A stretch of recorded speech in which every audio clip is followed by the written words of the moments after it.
Hello, sleepy genius. Another day has passed, and you've carried its weight long enough. Let the world outside fade now. Here, in this quiet moment, there is only your breath, the softness beneath you, and a universe of hidden wonders waiting to be whispered. You are safe, you are still, you are exactly where you need to be. From classified lunar discoveries locked in vaults beneath Houston to astronauts who heard unexplained music on the dark side of the moon, NASA holds mysteries that blur the line between science and the impossible. Cosmic signals with no known source. Objects moving in ways physics cannot explain. Tonight, we open the vault. Before our journey begins, if these curious facts help you rest and leave a weary day behind, a simple like or subscribe helps others drift here too, one soul at a time. Please, share your thoughts below. Now, let's begin. NASA recorded a signal from space in 1977 that lasted exactly 72 seconds and has never repeated. Imagine sitting alone in a dark room at Ohio State University's Big Ear radio telescope, watching numbers scroll across a screen. Most nights, the data is meaningless noise, static from distant stars. Then suddenly, on August 15, 1977, astronomer Jerry Eman saw a sequence so powerful, so perfectly structured, that he circled it in red ink and wrote one word in the margin: wow. The signal came from the direction of Sagittarius, near a star called Tau Sagittarii, and it was 30 times stronger than normal background radiation. It matched exactly what scientists predicted an alien transmission might look like, a narrowband radio signal with no natural explanation. Researchers have pointed telescopes at that same spot dozens of times since then, using more advanced equipment, searching for any trace of repetition. Nothing has ever appeared again. To think that somewhere in the vast silence, something might have spoken once, just once, and then fell silent forever. Apollo 10 astronauts heard strange music while orbiting the far side of the moon in 1969, completely cut off from Earth. Picture yourself inside a tiny metal capsule, floating in absolute darkness, where no radio signal from home can reach you. You are farther from other humans than anyone has ever been. Then, through your headset, you hear it, a strange, otherworldly whistling sound, like wind through a tunnel that shouldn't exist in the vacuum of space. The crew, Thomas Stafford, John Young, and Eugene Cernan, discussed whether to report it, worried people would think they were unreliable. The audio was recorded and classified for decades. In 2008, NASA finally released the tapes, and the sound remains unexplained. Some scientists suggest it might have been radio interference between the lunar module and command module, but the astronauts themselves said it sounded nothing like the equipment they knew. For over an hour, as they circled the moon's hidden face, that eerie music continued. This reminds us that even in humanity's greatest achievements, the universe still whispers things we cannot understand. A tool bag floating in orbit became one of the brightest objects in the night sky in 2008, visible from Earth with binoculars. Imagine astronaut Hidemori Stephanician Piper working outside the International Space Station, 220 miles above Earth, when her equipment bag slipped away into the void. Inside were grease guns and cleaning tools meant for solar panel maintenance, ordinary objects transformed by velocity into a satellite.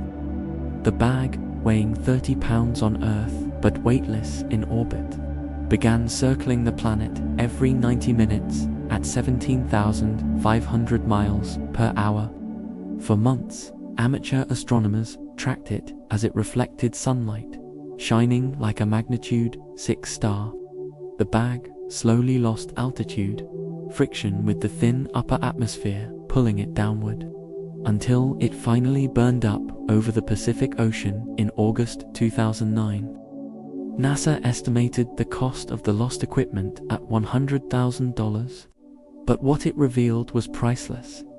Even the smallest human error in space creates an object that becomes part of the cosmos, orbiting like a tiny moon until gravity reclaims it. To think that something so mundane, tools for maintenance, could become a celestial object witnessed by thousands. Mars made a sound that NASA engineers say should be impossible. Recorded by the Perseverance rover in 2021, picture the Martian surface, where the atmosphere is so thin it's almost vacuum, where sound should barely travel at all. The rover's microphones captured something extraordinary. A helicopter flying.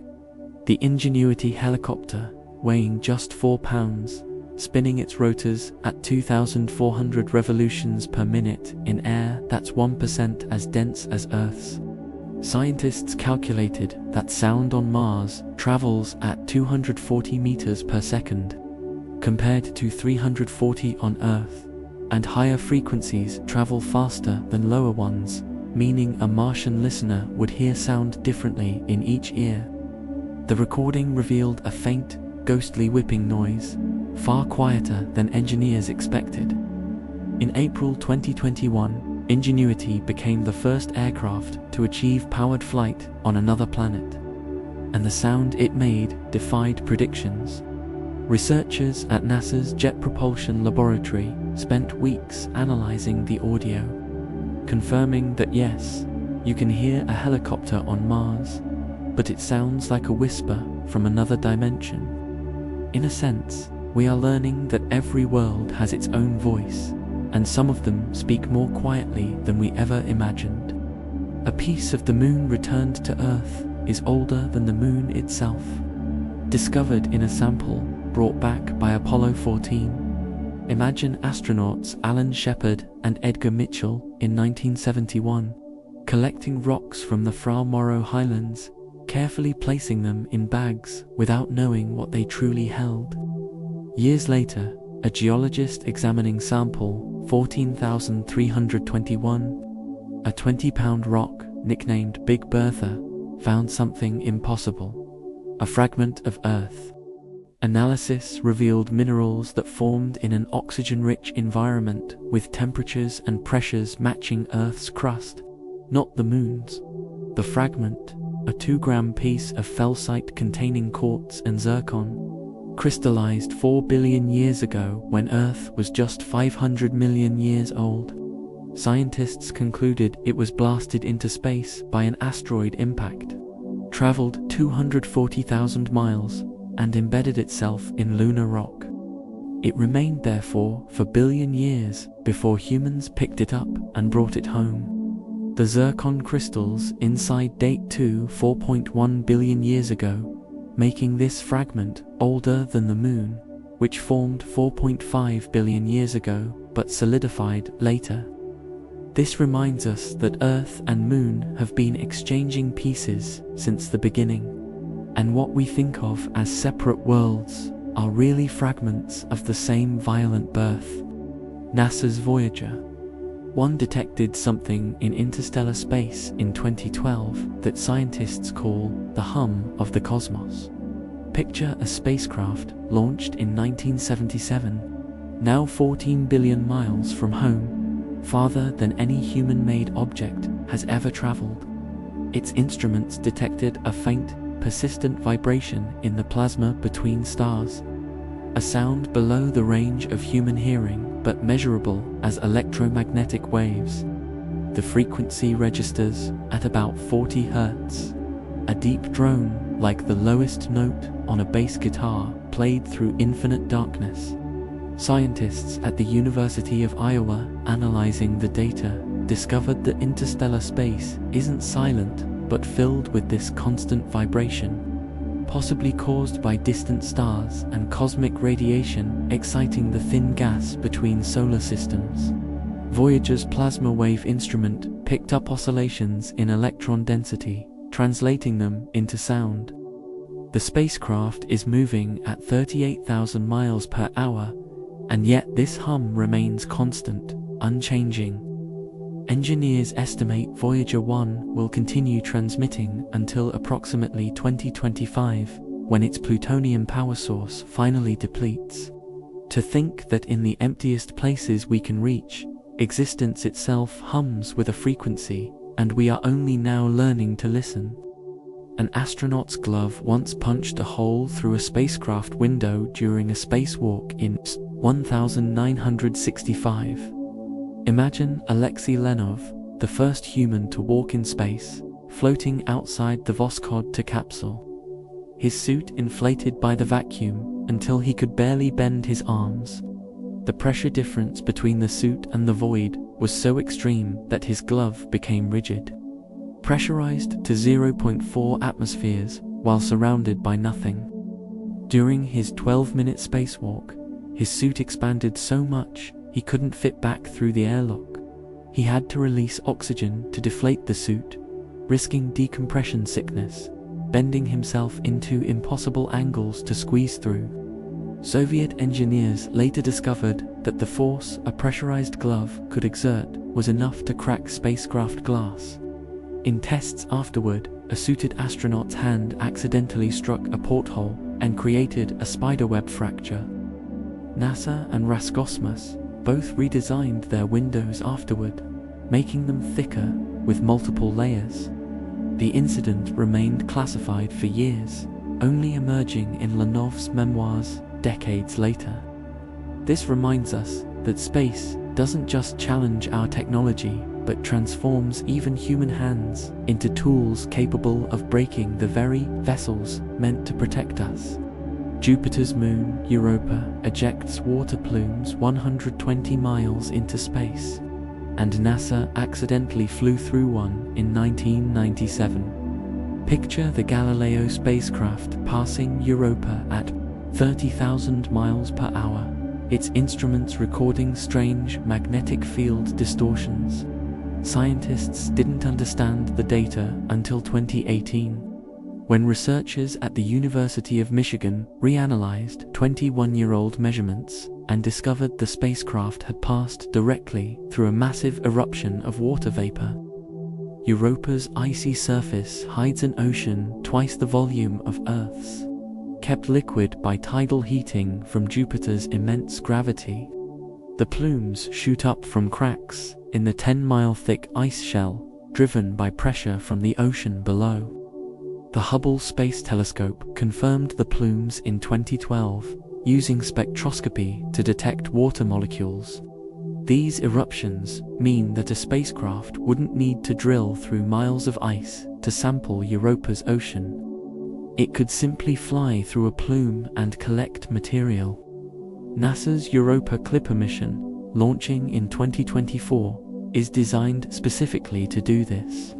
To think that an alien ocean has been offering us samples all along, and we only discovered it by looking backward through old data, finding the clue we flew through decades ago.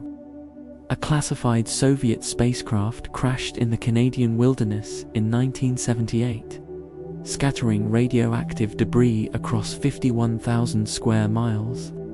Imagine Operation Morning Light, when hundreds of US and Canadian military personnel swept the frozen forests with Geiger counters, searching for fragments of Cosmos 954, the satellite. A radar reconnaissance platform powered by a nuclear reactor malfunctioned during orbit and fell to Earth on January 24, 1978. It broke apart over Great Slave Lake in the Northwest Territories, ejecting 110 pounds of highly enriched uranium across the snow. Search teams found pieces embedded in ice, buried in snowdrifts, scattered across the barren landscape. Some fragments were so radioactive that handling them required protective gear and remote equipment. The Soviet Union eventually paid $3 million Canadian for cleanup costs, a fraction of the $14 million actually spent. NASA and the US military studied the crash intensively, learning that nuclear-powered satellites posed catastrophic risks if they failed. To this day, some small fragments likely remain buried in remote areas, too dispersed to find. In a sense, the Cold War left radioactive scars even in the emptiest places, and space debris became a threat not just in orbit but on the ground. NASA discovered that space smells like burnt metal, rum, and raspberries. According to astronauts returning from spacewalks, picture the airlock of the International Space Station. Astronauts removing their helmets and detecting a strange acrid odor clinging to their suits. They describe it as a metallic temps mixed with something sweet, like welding fumes combined with charred steak. Scientists believe the smell comes from polycyclic aromatic hydrocarbons, the same compounds that give seared meat its aroma, created when oxygen-starved matter is exposed to ultraviolet radiation in space. In 2009, researchers analyzing the chemical composition of Sagittarius B2, a massive dust cloud near the center of our galaxy, found ethyl formate, the compound that gives raspberries their flavor and rum its smell. The cloud contains a billion liters of alcohol, enough to supply every person on Earth with 300,000 pints daily for 1 billion years. Astronauts say the scent of space fades quickly once they're back inside. But it lingers in memory, a reminder that the vacuum isn't empty but filled with complex molecules that stick to everything.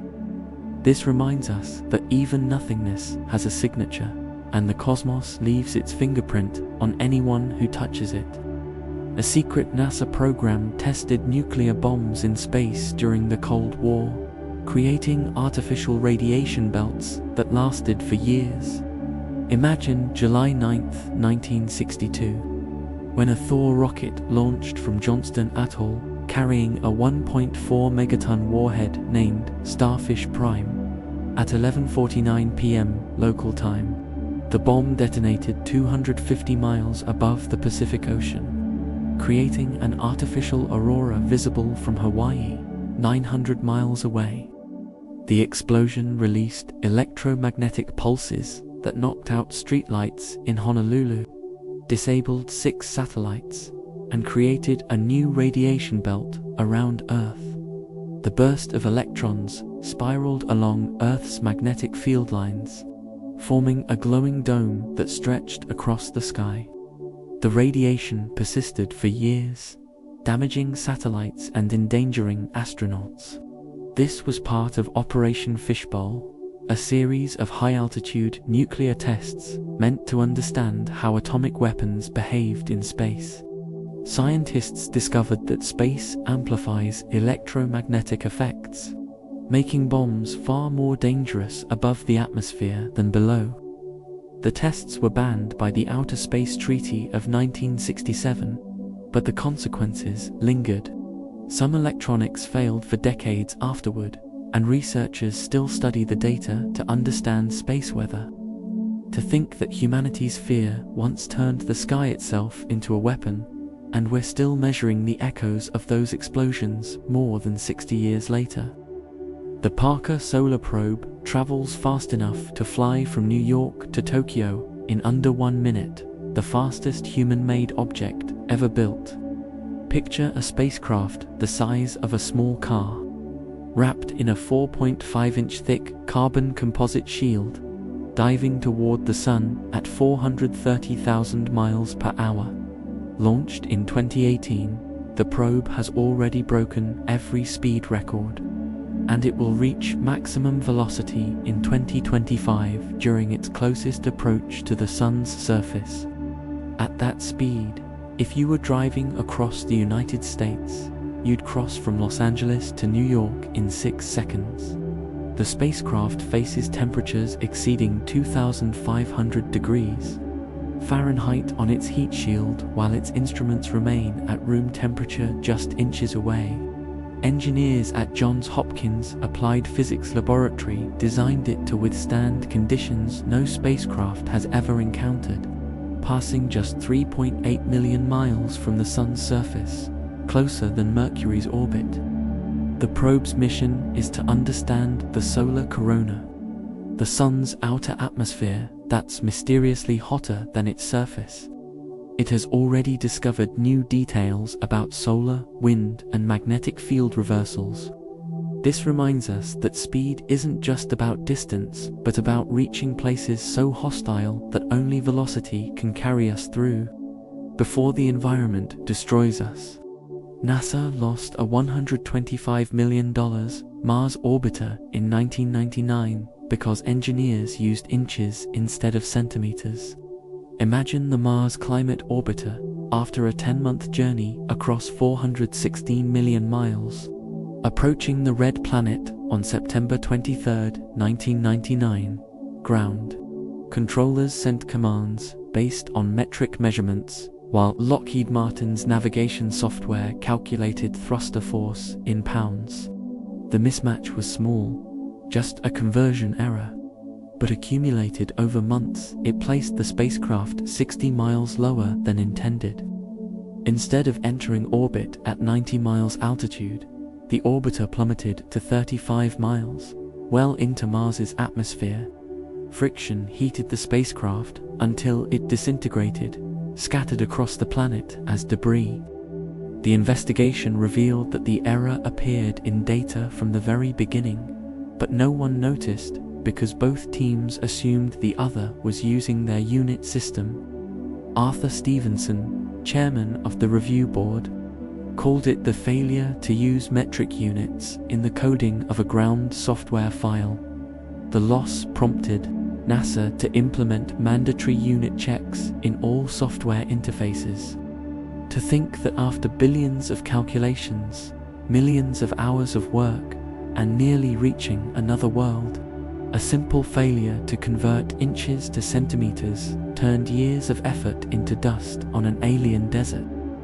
A Russian cosmonaut spent 311 days aboard Mir space station and returned to find his country no longer existed. Imagine Sergei Krikalev launching into orbit on May 18, 1991, as a Soviet cosmonaut representing the USSR. While he circled Earth every 90 minutes, the Soviet Union collapsed. By December 26, 1991, the USSR was officially dissolved, borders redrawn, the government transformed.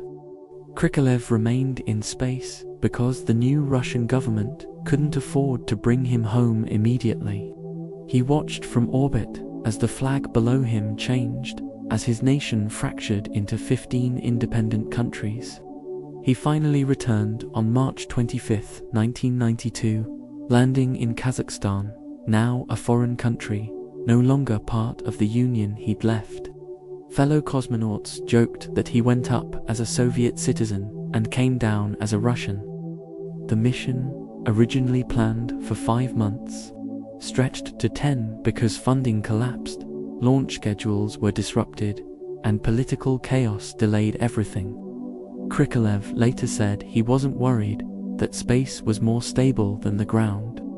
This reminds us that while we argue and reshape borders, someone is always above it all, watching the whole planet spin beneath them, indifferent to the lines we draw. NASA engineers discovered a spacecraft thruster that violates known physics, producing thrust without propellant. Picture the labs at NASA's Eagle Works division in 2016, where physicist Harold White tested a device called the M drive. It's a copper cone that, when filled with microwaves, supposedly generates thrust by bouncing electromagnetic waves inside a closed chamber. According to Newton's third law, this shouldn't work. Every action requires an equal and opposite reaction, and with no propellant ejected, there should be no thrust. Yet, the device moved. In peer-reviewed tests, it produced 1.2 millitons per kilowatt. A tiny force, but measurable and repeatable. Scientists proposed it might work by pushing against quantum vacuum fluctuations, virtual particles that pop in and out of existence in empty space. the physics community remains deeply skeptical, with many experiments failing to replicate results or attributing thrust to experimental errors like thermal expansion. In 2021, a German team concluded the thrust was likely measurement error. Still, NASA published the results, and research continues quietly. To think that we might be pushing against the fabric of space itself, or that we're chasing a ghost in our instruments, either possibility challenges what we believe is real. The International Space Station dodges orbital debris an average of once per year, firing thrusters to avoid collisions. Imagine a piece of metal the size of a marble traveling at 17,500 miles per hour, carrying the kinetic energy of a hand grenade. The ISS orbits through a cloud of debris, dead satellites, spent rocket stages, fragments from collisions, flecks of paint moving fast enough to puncture metal. NASA tracks over 23,000 objects larger than a softball, but millions of smaller pieces exist undetected.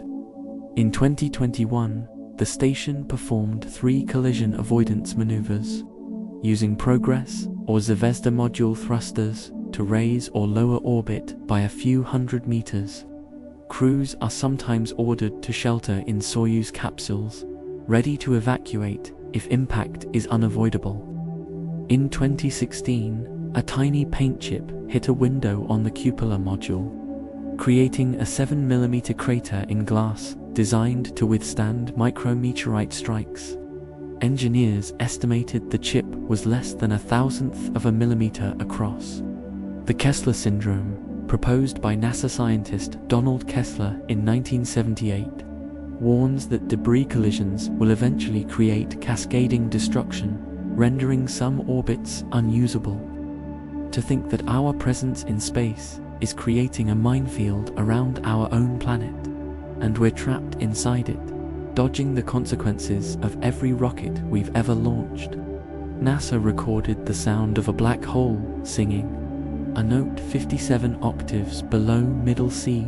Picture the Perseus galaxy cluster, 250 million light-years away, where a supermassive black hole 250 million times the mass of the Sun sits at the center. In 2003, astronomers using the Chandra X-ray Observatory detected pressure waves rippling through the hot gas surrounding it. These waves are sound, traveling through plasma so thin it barely qualifies as matter, 1 atom per cubic meter. The note is a B-flat, but pitched so low that the sound wave's period is 10 million years. A single oscillation takes longer than human civilization has existed. Scientists transposed the pitch upward, increasing the frequency 57 octaves, making it audible to human ears as a deep, resonant hum. The sound is produced as the black hole's jets of energy push against the surrounding gas, creating vibrations. This is the deepest note ever detected in the universe, a sound that has been playing since long before Earth formed and will continue long after the sun dies. In a sense, the cosmos is filled with music we cannot hear. Songs playing at scales so vast they make our lifetimes seem like single frames in an infinite film. A NASA astronaut smuggled a corned beef sandwich into space in 1965, causing an official investigation. Imagine John Young aboard Gemini 3 on March 23, 1965, pulling a contraband sandwich from his spacesuit pocket and offering it to Commander Gus Grissom. The sandwich, purchased at a Cocoa Beach deli by backup pilot Wally Schirra, was forbidden because crumbs in microgravity could float into instruments and cause malfunctions. Grissom took a bite, then quickly stowed it as rye breadcrumbs began drifting around the cabin. The incident seemed harmless until NASA faced congressional hearings. Politicians criticized the space agency for allowing an astronaut to violate protocol, calling it a waste of taxpayer money. NASA officially reprimanded Young, though he later said the sandwich was worth it. Engineers used the incident to justify developing space-safe food, leading to modern thermostabilized meals and tortillas, which don't crumble. The sandwich is now part of space history, mentioned in official NASA documents as the corned beef sandwich incident. This reminds us that even in humanity's most ambitious endeavors, small acts of rebellion remind us we're still human, still craving simple comforts, even when floating between worlds. Venus's day is longer than its year, and the sun rises in the west and sets in the east. Picture a planet rotating so slowly that it completes one orbit around the sun before finishing a single rotation on its axis.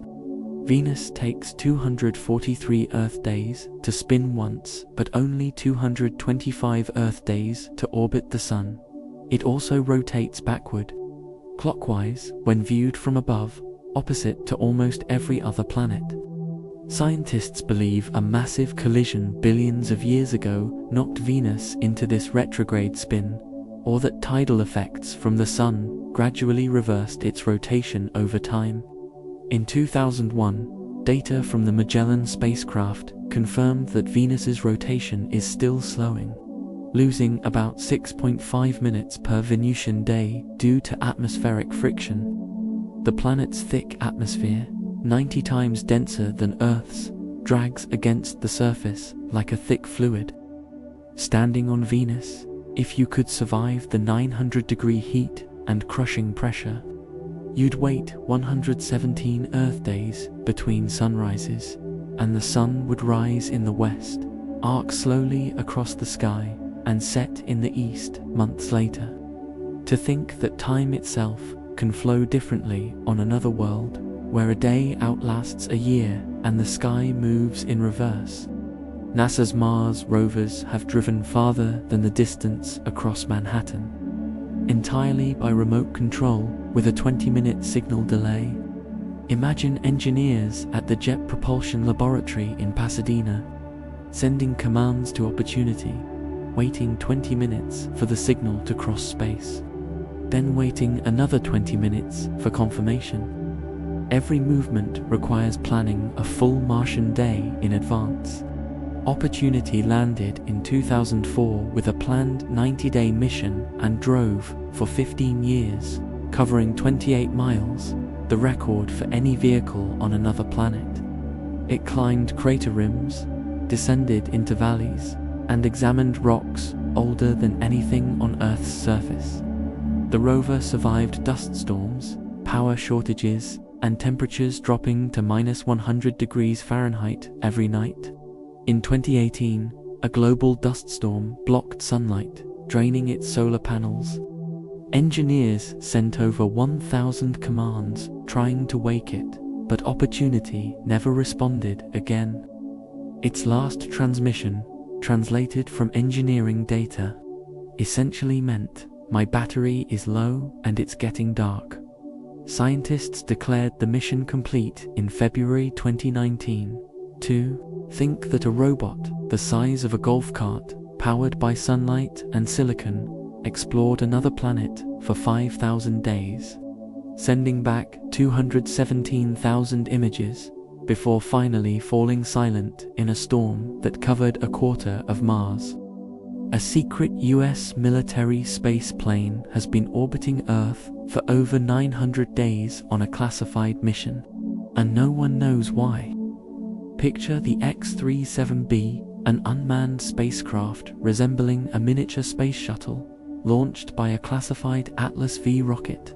It's 29 feet long, operated by the US Space Force, and has completed 6 missions since 2010, each one longer and more secretive than the last. Orbital Test Vehicle 6, launched in May 2020, remained in space for 908 days before landing at Kennedy Space Center in November 2022. The Air Force reveals almost nothing about its purpose, saying only that it tests reusable spacecraft technologies. Analysts speculate it might be deploying surveillance satellites, testing advanced sensors, or experimenting with space-based weapons. Amateur satellite trackers monitor its orbit, noting that it periodically changes altitude and inclination, maneuvers that suggest reconnaissance or testing of equipment. The spacecraft uses solar panels for power, allowing it to remain in orbit indefinitely. Each mission costs an estimated $200 million, funded through classified budgets. This reminds us that even in an age of transparency, some of humanity's most advanced machines orbit above us in secret, doing things we can only guess at, answerable to no one outside a handful of officials. Neptune's moon Triton orbits backward and is slowly spiraling toward the planet, doomed to be torn apart. Imagine a moon moving opposite to Neptune's rotation, the only large moon in the solar system with a retrograde orbit. Triton is 1,680 miles in diameter, larger than Pluto, and orbits Neptune every 5.877 days at a distance of 220,000 miles. Scientists believe Triton was a Kuiper belt object, similar to Pluto, captured by Neptune's gravity billions of years ago. The capture process likely ejected Neptune's original moons and locked Triton into its backward orbit. Tidal forces from Neptune are gradually slowing Triton, pulling it closer by about 1.5 inches per year. In 3.6 billion years, Triton will cross Neptune's Roche limit, the distance where tidal forces overcome gravitational cohesion. The moon will shatter into fragments, creating a ring system around Neptune more spectacular than Saturn's. Voyager 2, the only spacecraft to visit Neptune, flew past Triton in 1989 and discovered geysers erupting from its surface, spewing nitrogen ice 5 miles into space. The moon's surface temperature is -391 degrees Fahrenheit, the coldest measured anywhere in the solar system. To think that a world larger than a dwarf planet is creeping toward annihilation, and in its final moments it will become a ring of ice and rock, a frozen monument to gravity's inevitability. NASA intentionally crashed a spacecraft into the moon in 2009 to search for water, and found ice hidden in the debris. Imagine the LCROSS mission, a 2-ton Centaur rocket booster accelerating toward the lunar surface at 5,600 miles per hour. On October 9, 2009, at 4:31 a.m. Pacific Time, it slammed into Cabea's crater near the moon's south pole. The impact released 79 million pounds of energy, excavating 6,000 pounds of material and creating a plume that rose 12 miles high. A trailing spacecraft flew through the debris, analyzing it with spectrometers, cameras, and infrared sensors before crashing 4 minutes later. Scientists at NASA Ames Research Center discovered water ice, hydroxyl compounds, hydrogen sulfide, carbon monoxide, methane, and mercury in the plume. The crater, in permanent shadow where temperatures never rise above -400 degrees Fahrenheit, had trapped volatile materials for billions of years. Analysis revealed the regolith was 5.6% water by mass, wetter than some terrestrial deserts. This discovery changed lunar science, proving that the moon isn't the dry, dead rock scientists once believed. Future astronauts could mine this ice for drinking water, oxygen, and rocket fuel. In a sense, we learned that even the moon has hidden reserves, waiting in darkness, and sometimes you have to hit something to reveal what it's hiding. A Soviet cosmonaut was stranded aboard a space station for a month because his return capsule burned up during re-entry. Imagine Vladimir Vasutin aboard Soyuz 7 in 1985, scheduled to return to Earth on November 21st. The Soyuz T-14 capsule undocked and began its automated descent, but overheated during re-entry and burned up over the Pacific Ocean. Vasutin and his crew were safe on the station, but now stranded. The Soviet space program scrambled to prepare a rescue mission, but testing and preparation required weeks. Meanwhile, Vasutin's health deteriorated. He was suffering from an infection and needed immediate medical attention. Engineers worked around the clock to prepare Soyuz T-13, which had been docked at the station since June. On September 26th, the crew finally returned, with Vasutin critically ill. He required emergency surgery upon landing and never flew in space again. The incident revealed how fragile the link to Earth truly is, how a single technical failure can transform a routine mission into a survival situation. To think that astronauts accept this risk, knowing that at any moment the door home might close, and they'll be floating in a tin can, waiting for someone to build them another way down. NASA discovered that plants can grow in lunar soil, but the moon's dirt stresses them so severely they struggle to survive. Imagine scientists at the University of Florida in 2022 using 12 grams of lunar regolith, brought back by Apollo astronauts 50 years earlier. They planted Arabidopsis thaliana, a small flowering plant used in genetic research, in samples from different landing sites. The plants germinated, confirming that life can technically grow in moon dirt. But they grew stunted, with smaller roots and signs of stress, similar to plants growing in contaminated soil. Genetic analysis showed the plants activated defense genes associated with oxidative stress and damage from heavy metals. Soil from Apollo 11, exposed to the lunar surface for billions of years, produced the most stunted growth. Soil from Apollo 17, which came from a landslide and was geologically younger, was slightly better. The regolith lacks organic nutrients and contains sharp glass fragments formed by micrometeorite impacts, which damage plant cells.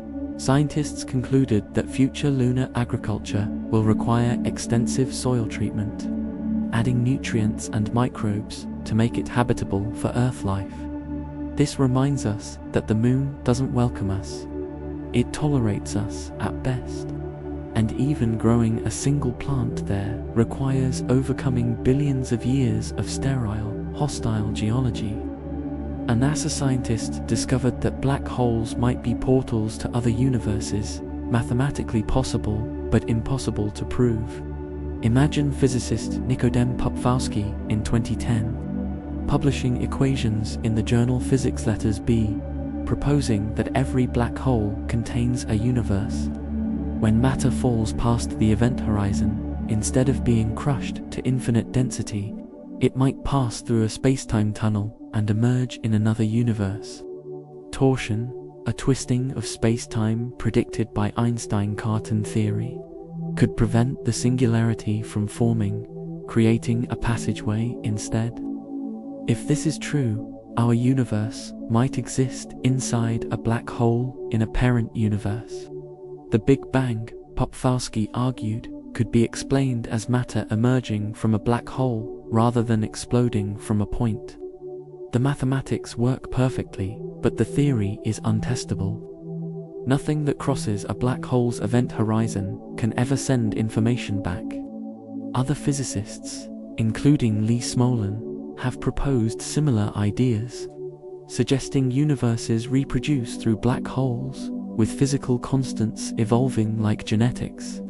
This theory could explain why our universe's constants seem fine-tuned for life. We exist in a universe descended from black holes that happened to have the right properties.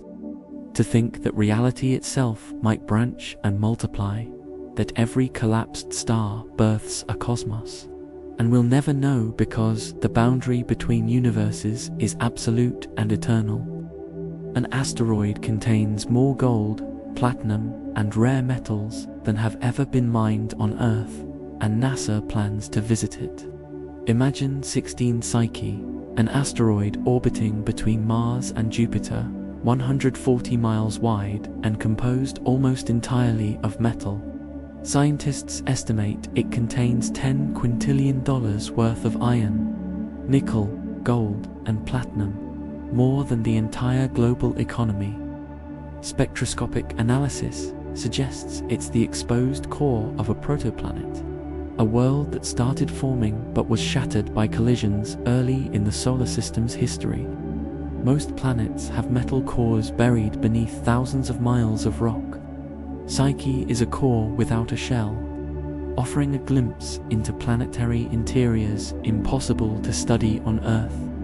In 2023, NASA launched the Psyche spacecraft, which will arrive in 2029 after a 6-year journey.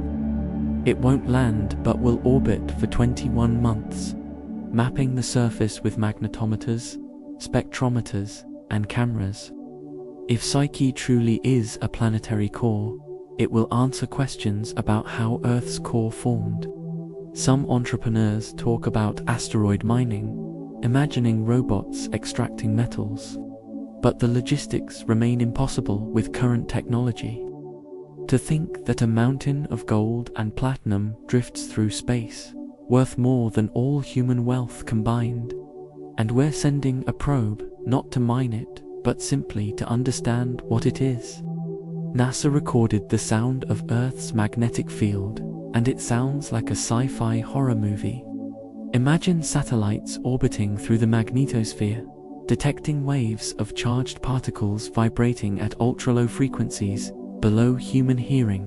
In 2022, researchers at the Technical University of Denmark converted 5 years of data from the European Space Agency's swarm satellites into audible sound. The result is unsettling.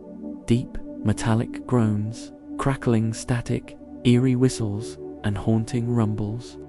The sounds are generated by solar wind striking Earth's magnetic field, by auroras, by plasma waves rippling through the magnetosphere. The researchers installed speakers under a Copenhagen square, broadcasting the sounds to passers-by, who described them as unnerving, like standing inside a metal tunnel while something enormous drags itself past. The magnetic field fluctuates constantly, responding to solar activity, geomagnetic storms, and the rotation of Earth's molten core.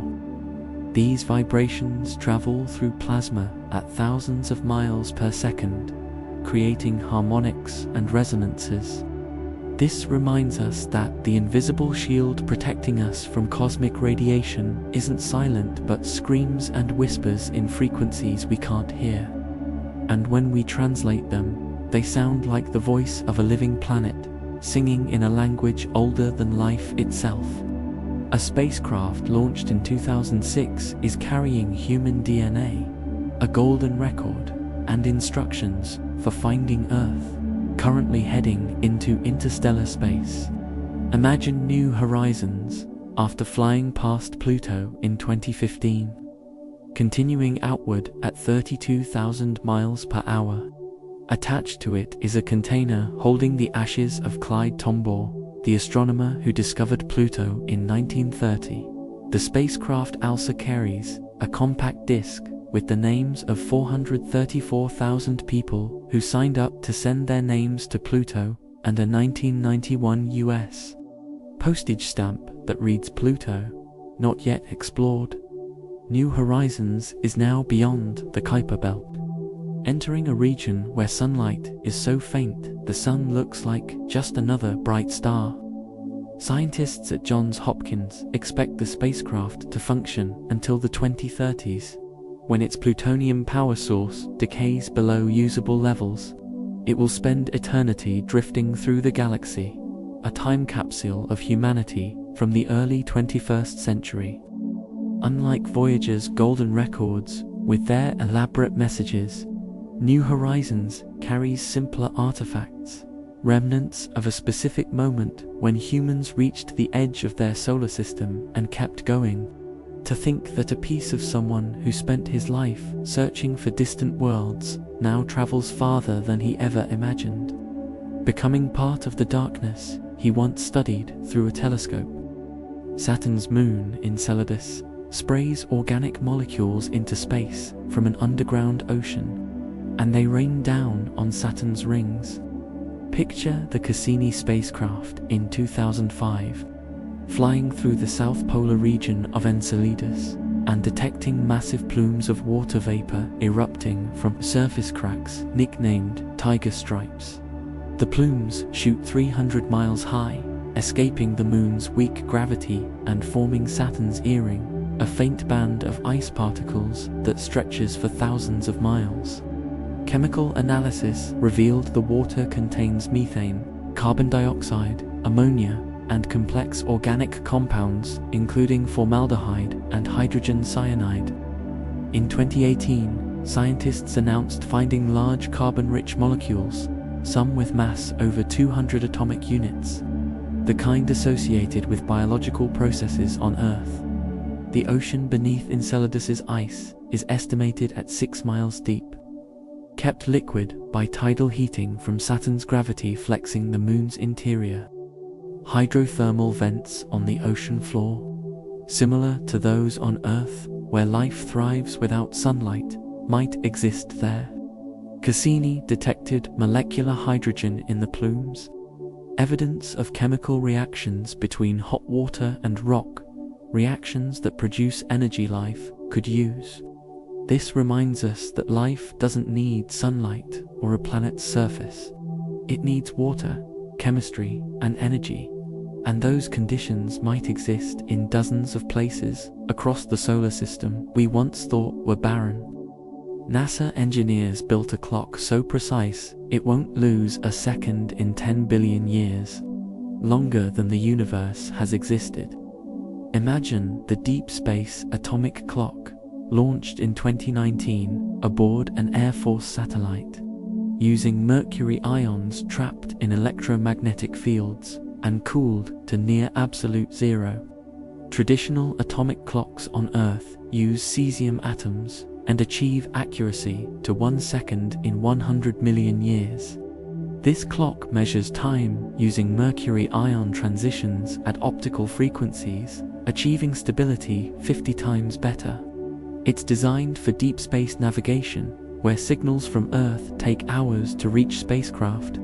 Currently, spacecraft send signals back to Earth, and ground stations measure the time delay to calculate position. With an onboard atomic clock, spacecraft could navigate autonomously, calculating their own position by measuring signal arrival times from multiple sources. The clock is the size of a toaster, uses 200 watts of power, and maintained perfect accuracy during its 2-year test mission. Engineers at NASA's Jet Propulsion Laboratory confirmed it drifted less than 1 nanosecond per day. To think that we've built a device that measures time more precisely than nature requires. A clock that will still be accurate long after the sun has died, after Earth is gone, ticking away in perfect rhythm even if no one is left to read it. A cosmonaut accidentally ejected himself from a space station airlock in 1990 and had to be rescued by a crewmate. Imagine Alexander Balandin aboard the Mir space station, preparing for a spacewalk to repair solar panels. He attached his safety tether to the airlock, but when the hatch opened, a malfunction caused the airlock's internal pressure to equalize too quickly, creating a burst of air that pushed him out into space. He drifted away from the station, tethered but unable to pull himself back against the momentum. Fellow cosmonaut Anatoly Solovyev, still inside the airlock, grabbed Balandin's tether and hauled him back manually, pulling him against the void. The incident lasted less than a minute, but Balandin later said it felt endless, floating helplessly while Earth turned below him.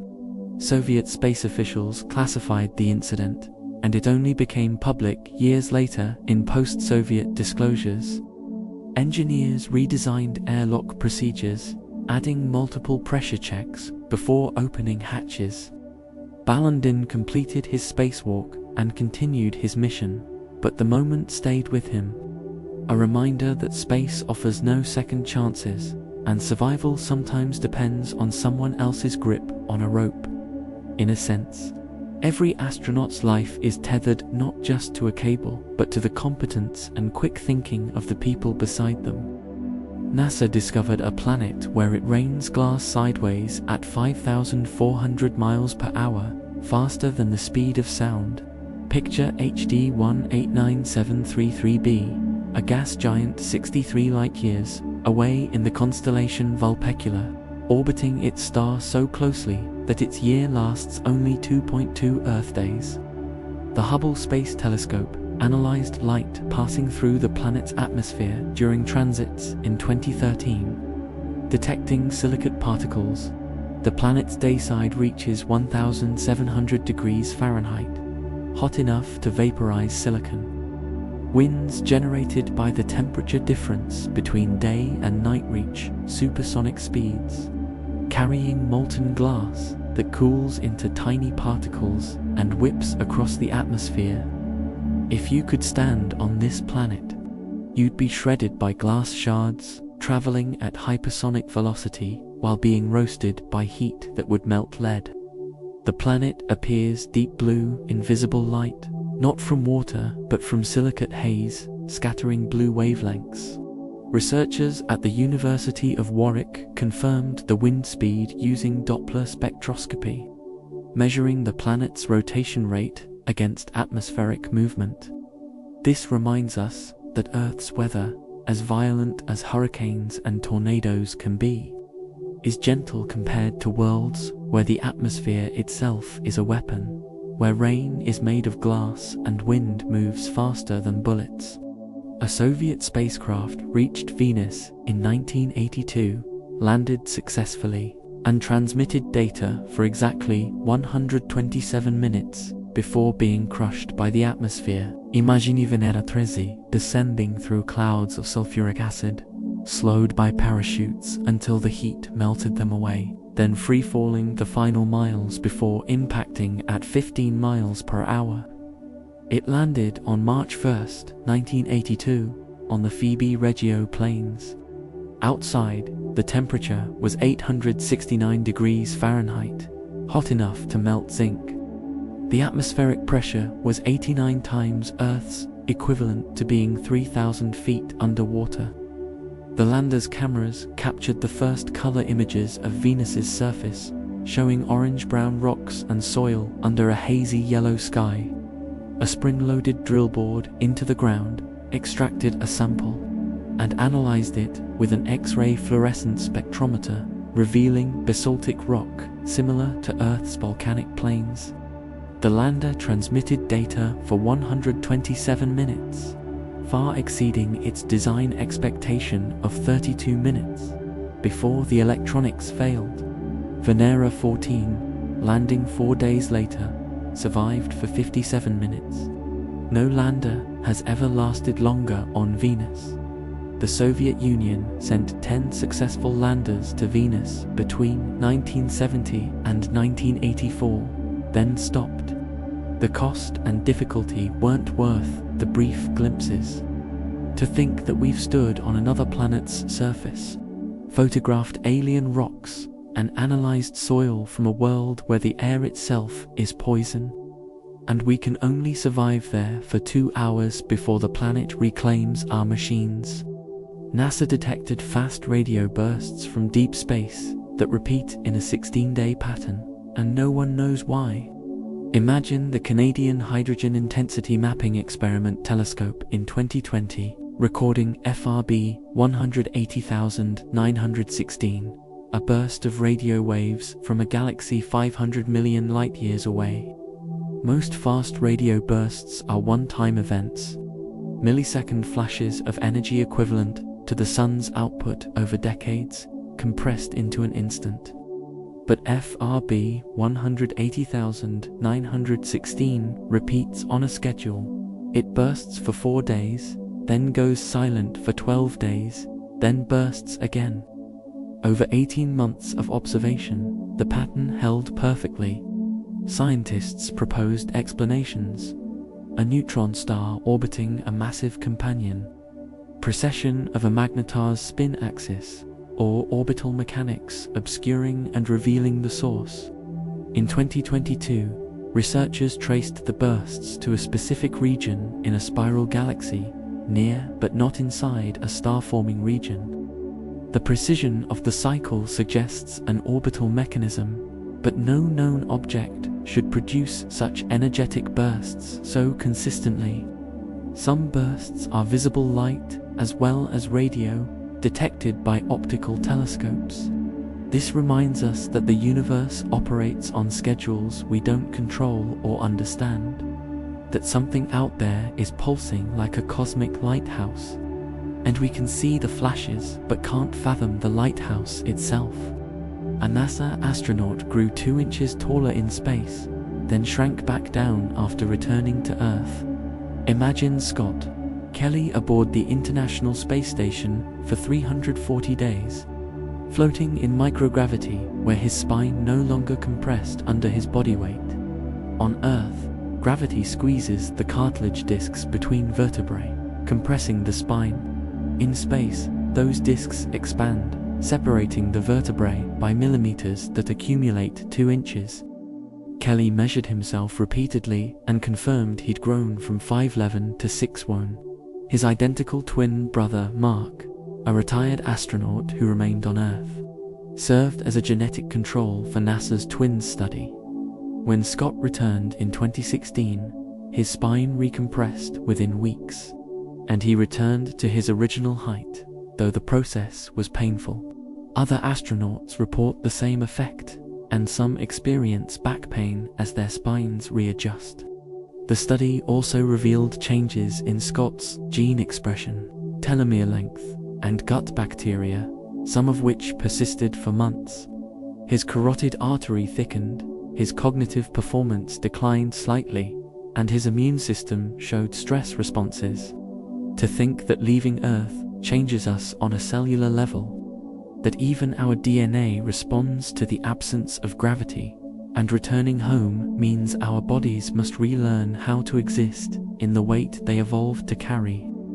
Saturn's moon Titan has lakes, rivers, and rain, but they're made of liquid methane at -290 degrees Fahrenheit. Picture a world where water is rock-hard ice and methane flows like water on Earth, pooling in lakes hundreds of feet deep. The Cassini spacecraft discovered over 650 lakes on Titan, concentrated near the poles, with Kraken Mare, the largest, covering 154,000 square miles. Larger than the Caspian Sea, radar mapping revealed river channels, deltas, and coastlines. In 2004, the Huygens probe landed on Titan and captured images of rounded pebbles smoothed by flowing liquid.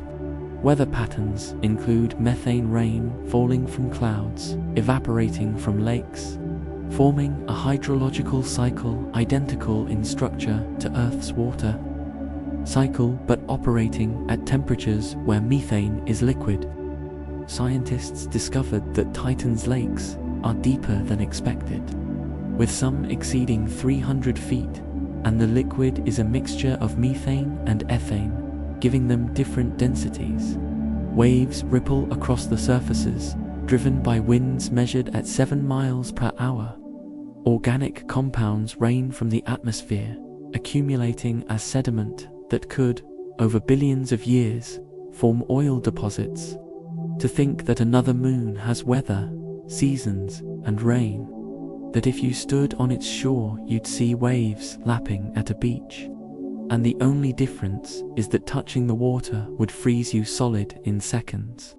NASA's Juno spacecraft discovered that Jupiter's core is dissolving, spreading throughout the planet's interior. Imagine Juno in 2017, using its gravity science instrument to map Jupiter's interior by measuring tiny variations in the planet's gravitational field. Scientists expected a dense, solid core of rock and ice at the center, but the data revealed something strange: heavy elements mixed throughout the interior, as if the core had partially dissolved. Models suggest a massive impact, perhaps with a protoplanet 10 times Earth's mass, struck Jupiter early in its formation, fracturing the core and distributing heavy elements upward. Researchers at the Southwest Research Institute calculated that Jupiter's core, if it still exists, is fuzzy, not sharply defined, but gradually transitioning from dense, heavy elements to lighter hydrogen and helium. The impact would have released energy equivalent to 1 trillion atomic bombs, vaporizing the incoming object and liquefying Jupiter's interior. Over 4.5 billion years, convection has mixed the materials, creating a gradient rather than distinct layers.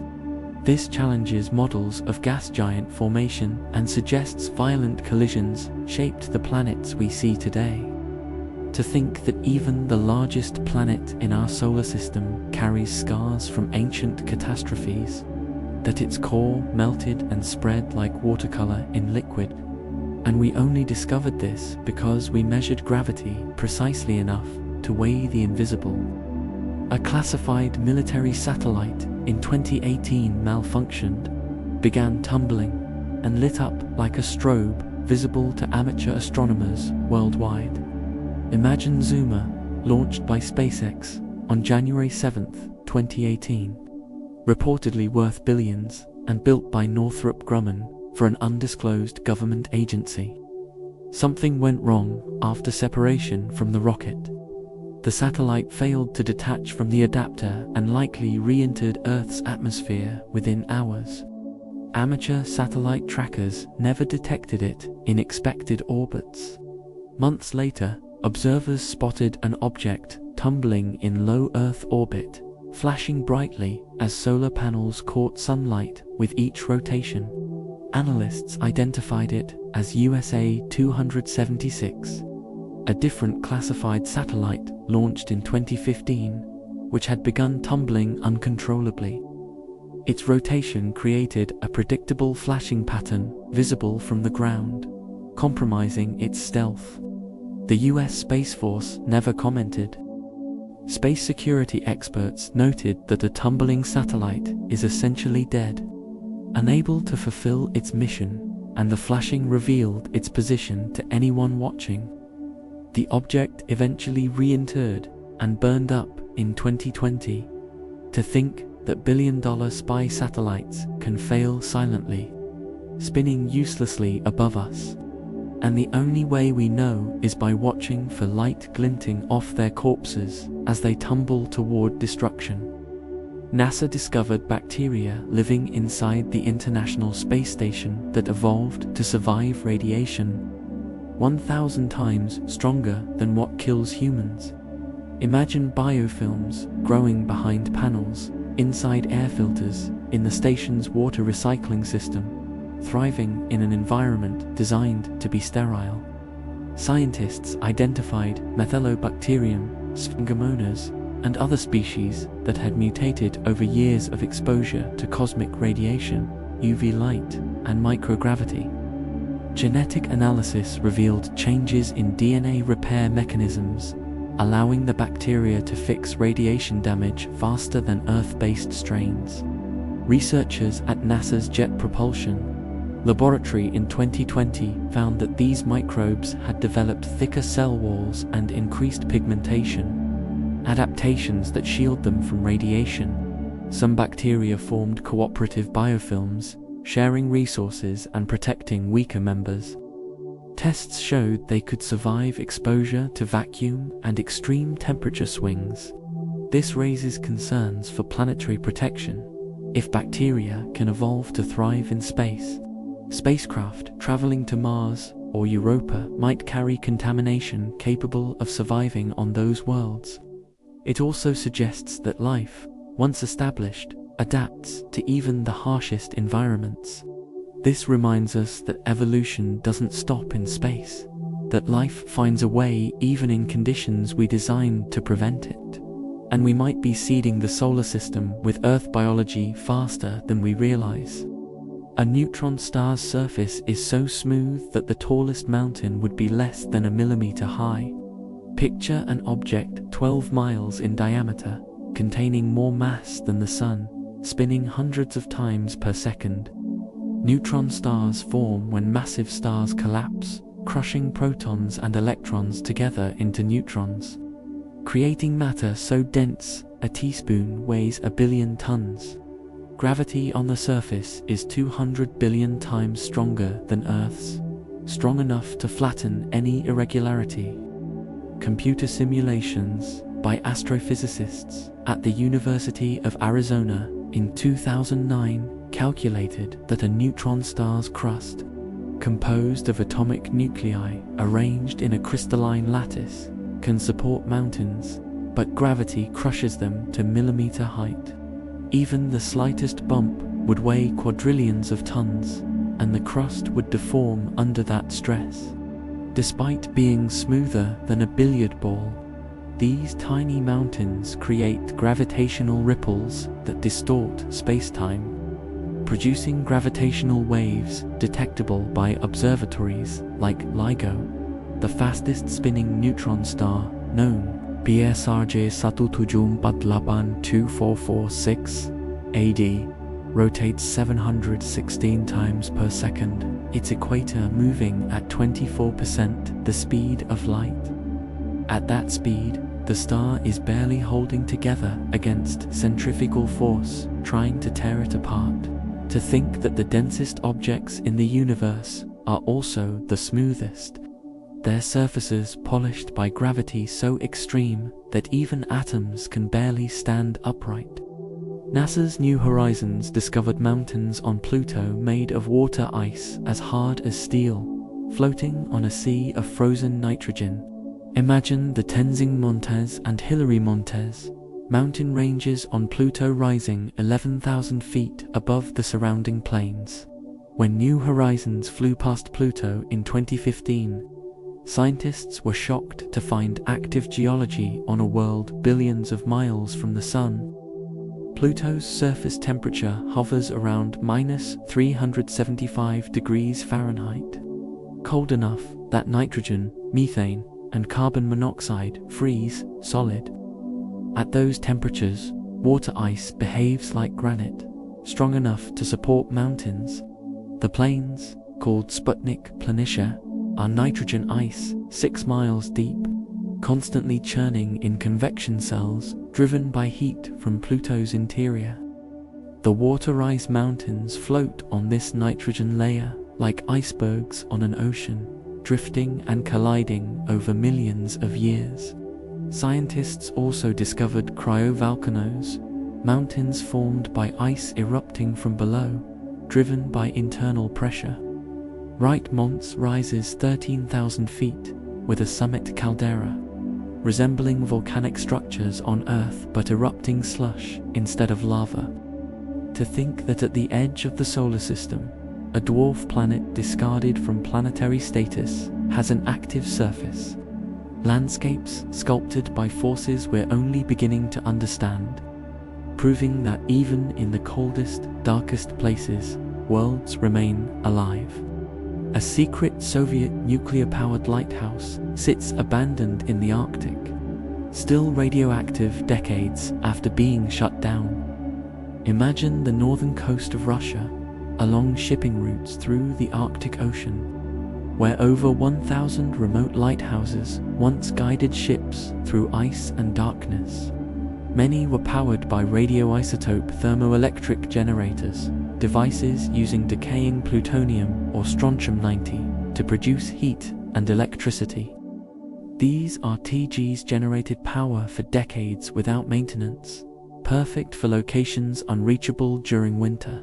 After the Soviet Union collapsed, many were abandoned, leaving radioactive cores exposed to the elements.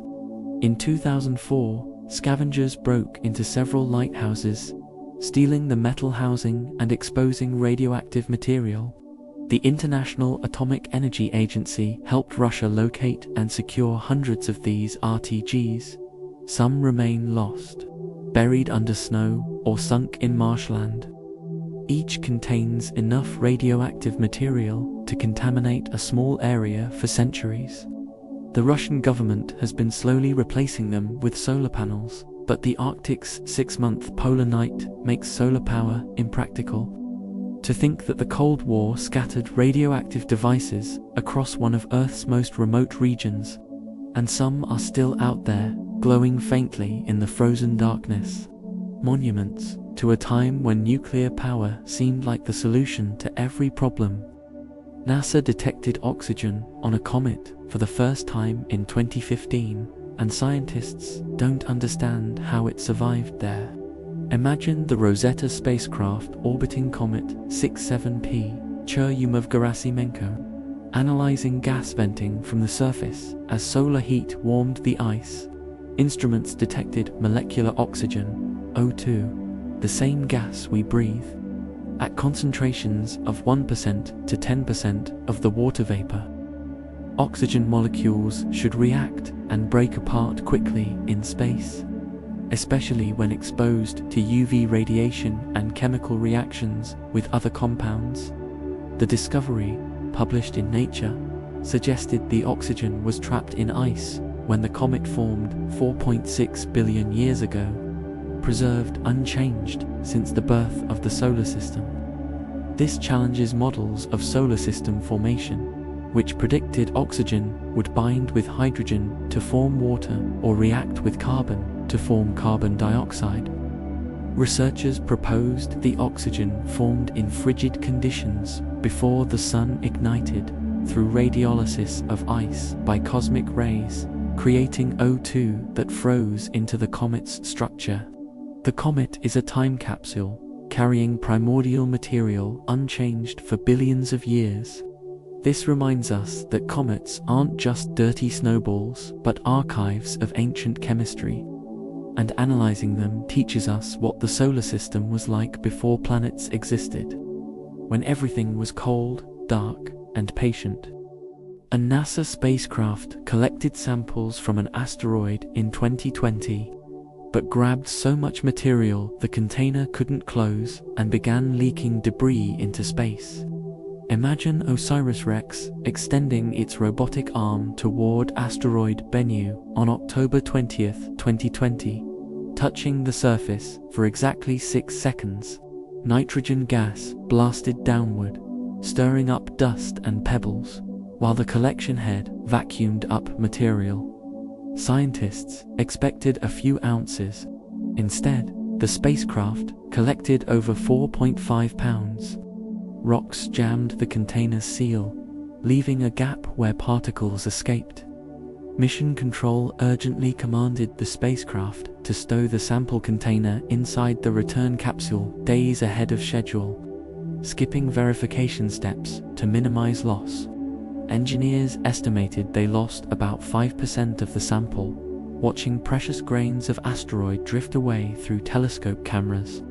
The spacecraft began its 2-year journey home, arriving in September 2023. It jettisoned the capsule over Utah, where it parachuted into the desert. Scientists found the sample so abundant that opening the container took months. Material overflowed everywhere. Analysis revealed organic molecules, water-bearing clays, and carbon compounds, evidence that asteroids delivered the ingredients for life to early Earth. To think that we traveled 200 million miles to touch an ancient rock, and succeeded so well we almost lost our treasure because we grabbed too much, a problem engineers never anticipated. Mercury's core is partially liquid and still generating a magnetic field, something that shouldn't be possible for such a small planet. Imagine a world only slightly larger than Earth's moon, orbiting so close to the sun that its surface temperature swings from 800 degrees Fahrenheit in daylight to -290 at night. The Messenger spacecraft, which orbited Mercury from 2011 to 2015, measured the planet's magnetic field and detected variations consistent with a liquid outer core surrounding a solid inner core. For a planet this small, the core should have solidified billions of years ago, yet Mercury's magnetic field, though weak, proves the core remains partially molten. Scientists proposed that sulfur dissolved in the iron core lowers its freezing point. keeping it liquid despite the planet's age. The core makes up 85% of Mercury's radius, a proportion far higher than any other planet. Researchers at Case Western Reserve University in 2019 suggested that Mercury might be the remnants of a much larger planet, its outer layers stripped away by collisions or evaporated by solar radiation, leaving only the core behind. The planet's surface is heavily cratered, preserving impacts from 4 billion years ago. To think that the closest planet to the Sun still harbors a molten heart, and that small worlds can defy our expectations, remaining geologically active long after they should have frozen solid. A Soviet spacecraft photographed the far side of the Moon in 1959, revealing a surface completely different from the side we see. Imagine engineers at the Soviet Academy of Sciences developing Luna 3, launched October 4, 1959, exactly 2 years after Sputnik. The spacecraft swung round the Moon, using primitive cameras to photograph the hidden hemisphere. It used a photographic film system, developing the images on board, then scanning and transmitting them via radio. The quality was poor, grainy, barely recognizable, but revolutionary. 70% of the far side was revealed for the first time. Scientists saw a surface covered in craters with almost no maria, the dark basaltic plains that dominate the near side. This asymmetry puzzled researchers. Later missions confirmed that the far side's crust is thicker, preventing lava from reaching the surface after impacts. The near side faced Earth during the late heavy bombardment, when tidal heating from Earth kept the crust thin enough for magma to flood impact basins. The Soviets named features on the far side Mare Moscovians, Tsiolkovsky Crater, a landscape no human had ever seen. To think that, for all of human history, half the Moon was invisible, and when we finally saw it, we discovered it was a different world. A reminder that perspective changes everything, and what we see depends entirely on where we stand. NASA's Curiosity rover detected methane spikes on Mars that appear and disappear in hours, suggesting active geological or biological processes. Imagine Curiosity in Gale Crater, analyzing atmospheric samples with its tunable laser spectrometer in June 2013. Background methane levels hover around 0.7 parts per billion, barely detectable.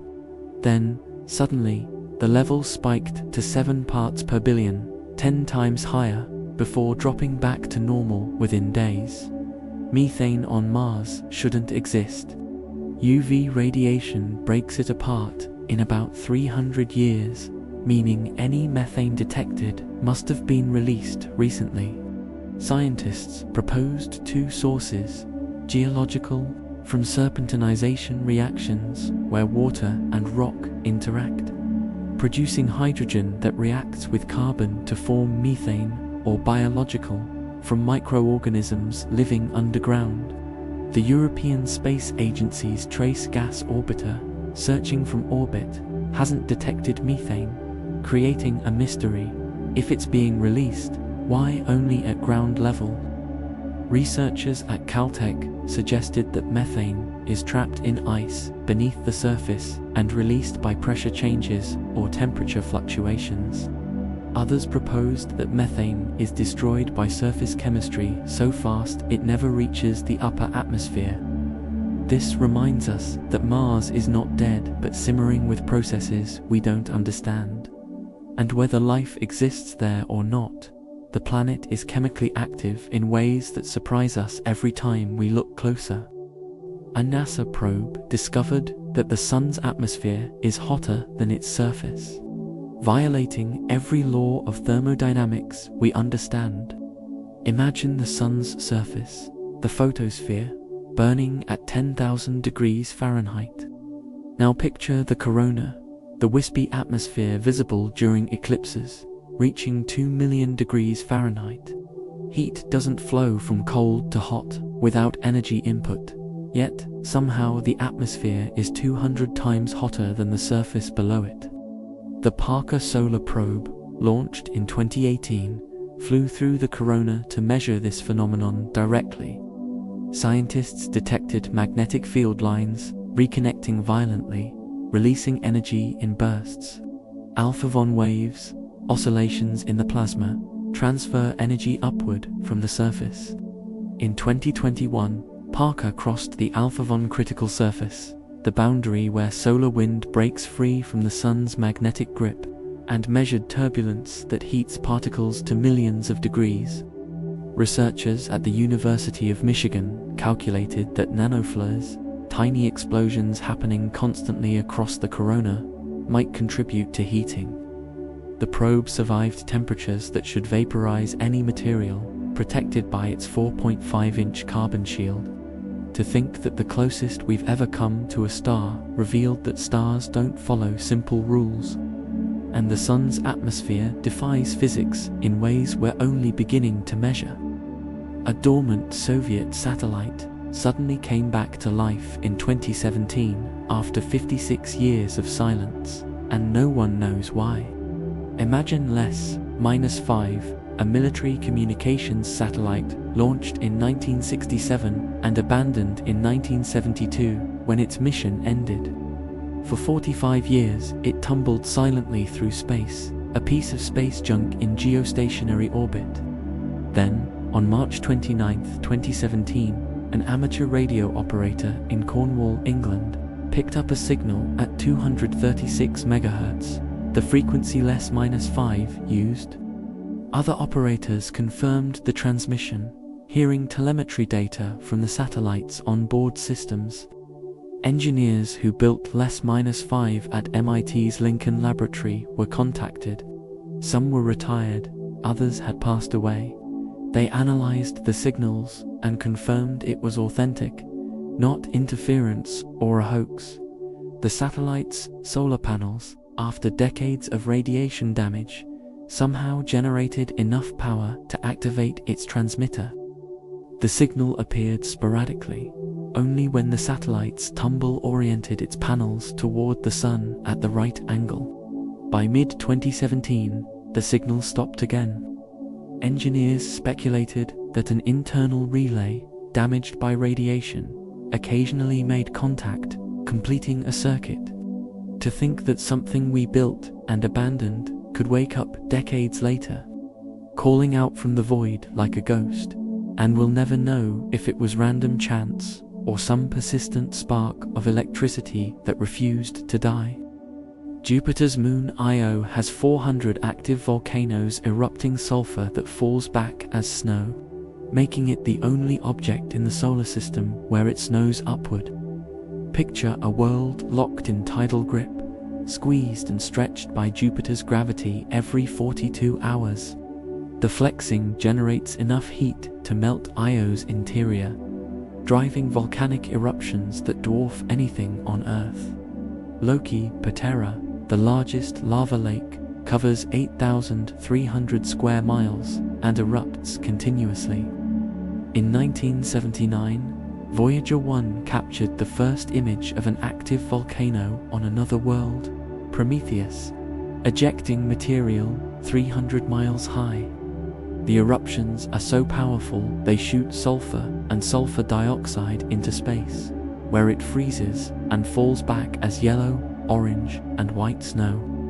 Io's surface is constantly resurfaced, burying impact craters within years, making it the youngest surface in the solar system. Infrared observations by the Keck Observatory in 2013 detected a single eruption releasing more heat than all of Earth's volcanoes combined. The moon's atmosphere is so thin, it collapses and freezes to the surface every night, then sublimates back into gas during the day. In a sense, Io is caught in an eternal cycle of destruction and renewal. A world perpetually tearing itself apart because it cannot escape the gravitational torture of the largest planet. NASA confirmed that space is not empty but filled with hydrogen atoms. 1 per cubic centimeter across trillions of miles. Imagine the interstellar medium, the space between stars. Not vacuum, but a thin gas spread so thinly you could travel for miles before encountering a single atom. Yet across light years, this adds up to immense mass. The Voyager spacecraft, crossing into interstellar space in 2012 and 2013, measured the density at 0.1 atoms per cubic centimeter, higher than scientists expected. Hydrogen, the universe's most abundant element, fills the galaxy, occasionally forming denser clouds where stars will eventually ignite. These clouds can span hundreds of light years and contain enough mass to form thousands of suns. Astronomers using radio telescopes map hydrogen by detecting its emission at 21 centimeters, a wavelength caused by electron spin flipping in hydrogen atoms. The maps reveal structures, filaments, bubbles, voids, and shells created by supernova explosions. In some regions, the density reaches 100 atoms per cubic centimeter. Still a vacuum by Earth standards, but dense enough to slow spacecraft over millennia. To think that space isn't the empty void we imagine, but an ocean of single atoms stretching forever. And crossing it means pushing through an invisible sea that drags against anything moving fast enough to feel it. A classified US satellite in the 1970s used giant inflatable mirrors in space to spy on Soviet submarines. A project declassified in 2015. Imagine GRAB, a series of satellites launched between 1960 and 1962. Officially called Galactic Radiation and Background. The name was a cover. The satellites were designed to intercept Soviet radar signals. A later program, codenamed Gambit, deployed enormous telescopes with mirrors over 7 feet wide.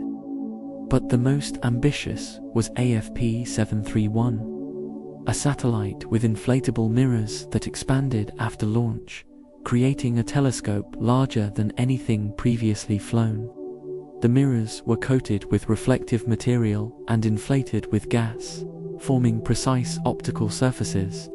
Engineers tested the technology in the 1970s, launching experimental models. The goal was to observe Soviet ballistic missile submarines from orbit, tracking them even when submerged by detecting their wakes using sensitive optical instruments. The program was cancelled when digital imaging improved, making smaller, rigid telescopes more effective. Declassified documents revealed in 2015 showed engineers succeeded in deploying and testing inflatable mirrors. But the technology was abandoned for national security reasons never fully explained. To think that we inflated balloons in space to create telescopes, and that some of the most advanced optics ever built were classified for decades, known only to a few engineers who couldn't discuss their work until they'd retired or died. The largest structure in the universe is a supercluster of galaxies stretching 10 billion light-years across. So large, it shouldn't exist. Imagine the Hercules Corona Borealis Great Wall. Discovered in 2013 by analyzing Gamma bursts recorded by the SWIFT satellite, the structure contains billions of galaxies aligned in a filament, connected by gravity. Cosmological models predict that structures larger than 1.2 billion light-years shouldn't form because the universe hasn't existed long enough for gravity to pull so much matter together. The Great Wall is 8 times larger than that limit. Astronomers using spectroscopy confirmed the structure by measuring redshifts of galaxies, showing they're all at similar distances and moving together. The discovery challenges the cosmological principle, the idea that the universe is homogeneous at large scales. If structures this large exist, it means matter clumped faster and more efficiently than models predict. Some scientists propose modifications to dark matter behavior. Others suggest we don't understand gravity's behavior at cosmic scales. To think that the universe contains structures so vast they violate our understanding of how the cosmos formed, and we only found them by noticing patterns in explosions that happened billions of years ago. Light from dying stars arranged in a shape too large to be possible. A Soviet space probe landed on Venus in 1981, took a photograph, and revealed something impossible. The surface was glowing.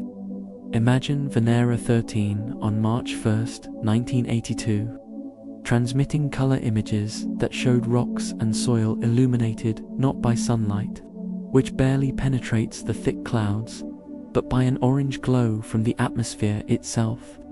Venus's atmosphere, rich in carbon dioxide and sulfuric acid, scatters light so efficiently that even the dim sunlight reaching the surface creates a diffuse glow.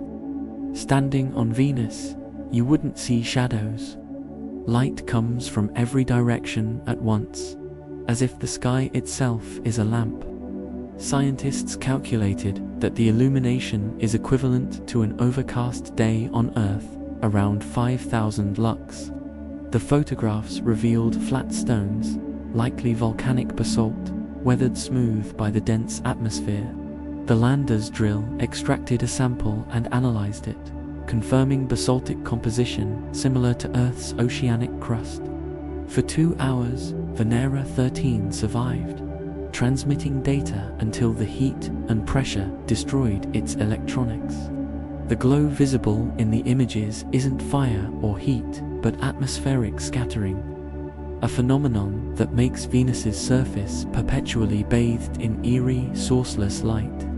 To think that an entire planet glows from within its own atmosphere, and we have photographs of this alien illumination, captured by a machine that withstood conditions designed to crush and melt anything we send.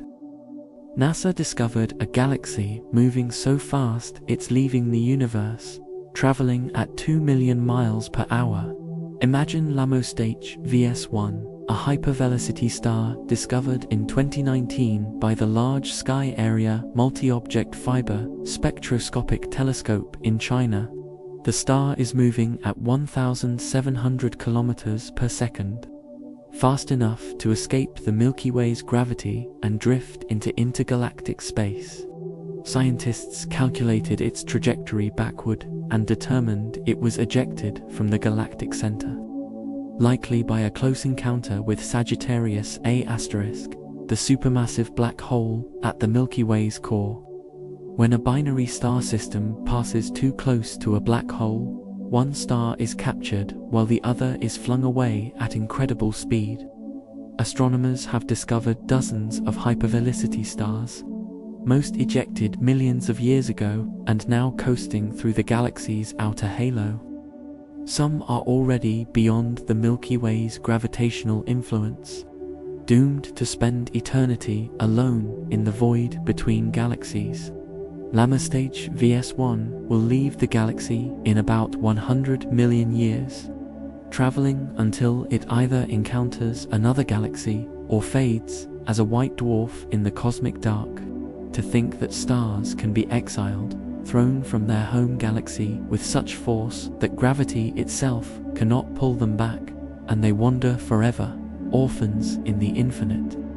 A piece of the Space Shuttle Challenger was found on the ocean floor in 2022, 37 years after the disaster. Imagine divers filming a documentary off the coast of Florida, searching for the wreckage of a World War II aircraft. They found something unexpected, a segment of the shuttle's hull partially buried in sand at a depth of 30 feet. The piece, roughly 15 feet by 15 feet, showed scorch marks and the distinctive thermal tiles used on the shuttle's underside. NASA was notified, and specialists confirmed its identity using archival records. The Challenger exploded 73 seconds after launch on January 28, 1986, killing all 7 crew members when an O-ring seal failed in the right solid rocket booster. Debris scattered across the Atlantic, and NASA recovered what it could, burying the remains at a secured location at Cape Canaveral. but some pieces were never found, lost in the ocean or buried under sediment. NASA stated the newly discovered fragment would not be recovered but would be documented and left undisturbed out of respect.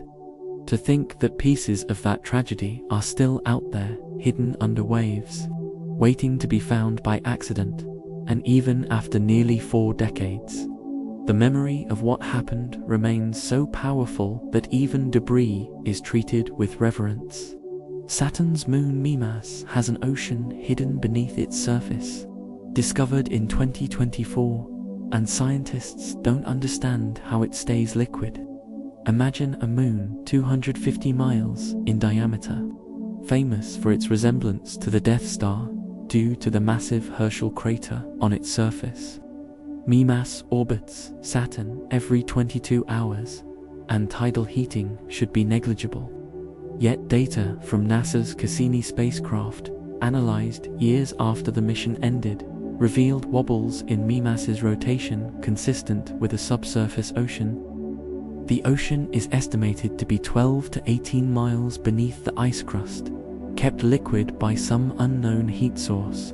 Unlike Enceladus, which has geysers proving its ocean exists, Mimas shows no surface activity.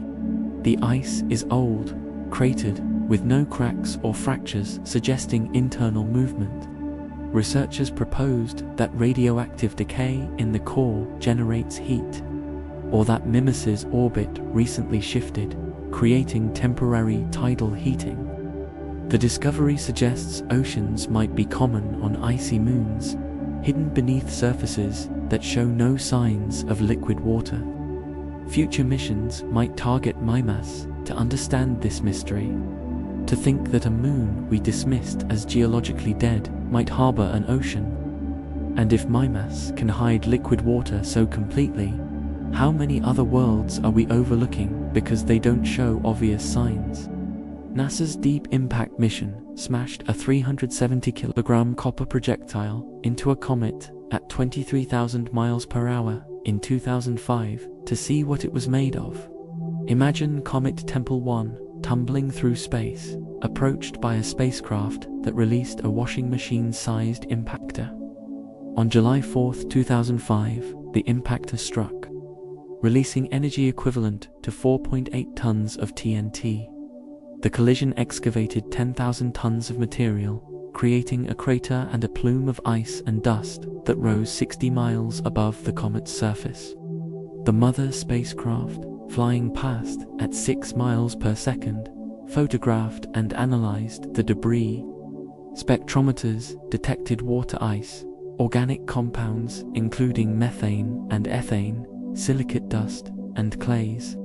The comet's interior was less dense than expected, more porous than compacted, like freeze-dried ice cream. Scientists estimated Tempel 1's density at 0.4 grams per cubic centimeter, meaning it's 60% empty space. The impact changed the comet's rotation slightly, and telescopes worldwide watched the brightening as sunlight reflected off the expanding dust cloud. To think that we intentionally crashed into a comet to learn its secrets, and succeeded so completely that we confirmed comets are ancient archives of the solar system's birth, filled with water and organics that might have seeded Earth with the ingredients for life. A cosmonaut aboard Mir space station grew crystals in microgravity that were larger and more perfect than any grown on Earth. Imagine Alexander Serebrov in 1990 conducting experiments for pharmaceutical companies seeking pure protein crystals for drug design. On Earth, gravity causes convection, uneven temperature distribution, and settling, creating defects in crystal lattice structures. In microgravity, crystals grow slowly and uniformly, forming larger, more perfect structures. Serebrov grew crystals of various proteins, some reaching centimeters in size with flawless internal structure.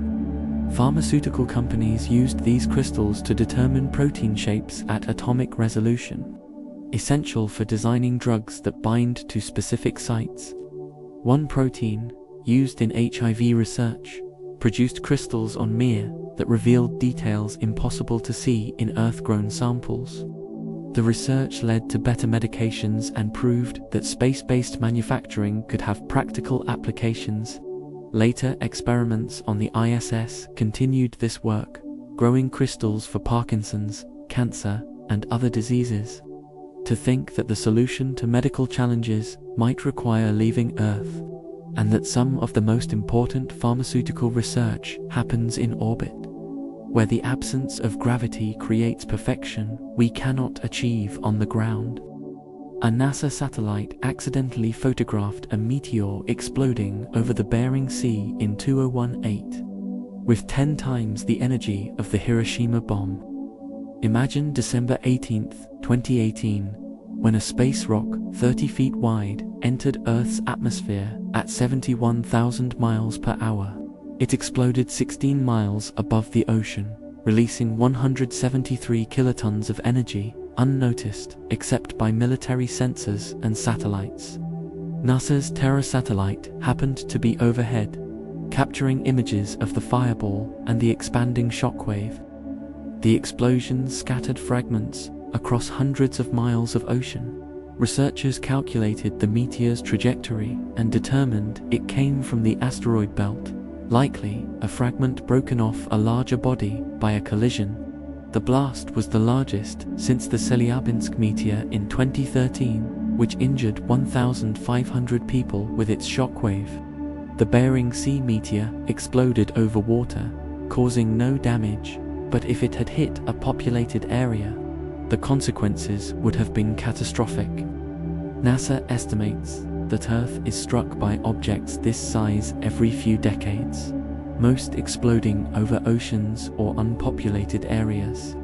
To think that we live in a cosmic shooting gallery, and the only reason we're not constantly aware of the danger is that Earth is mostly empty ocean and uninhabited land, and most of what threatens us burns up quietly where no one sees. A Soviet cosmonaut in 1985 reported seeing angels with wings outside the space station, and 6 other crew members confirmed the sighting.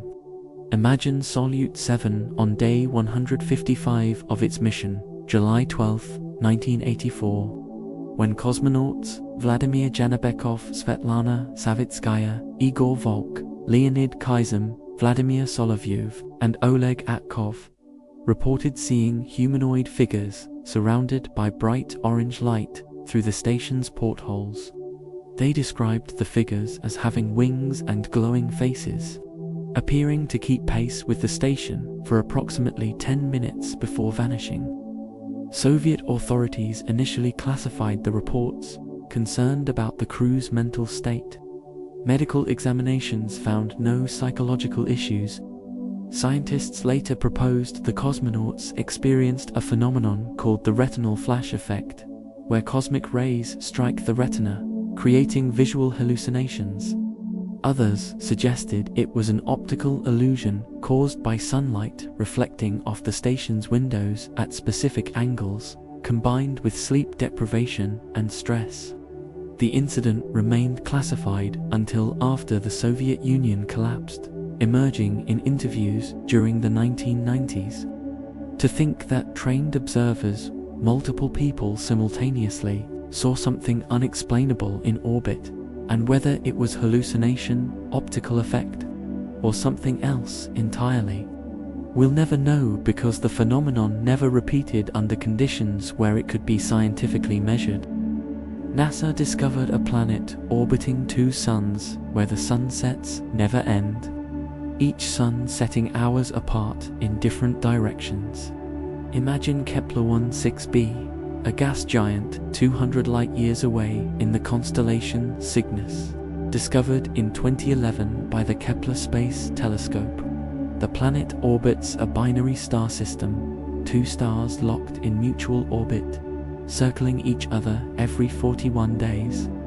From the planet's surface, you'd see 2 suns of different colors, one orange, one red, spiraling around each other in the sky.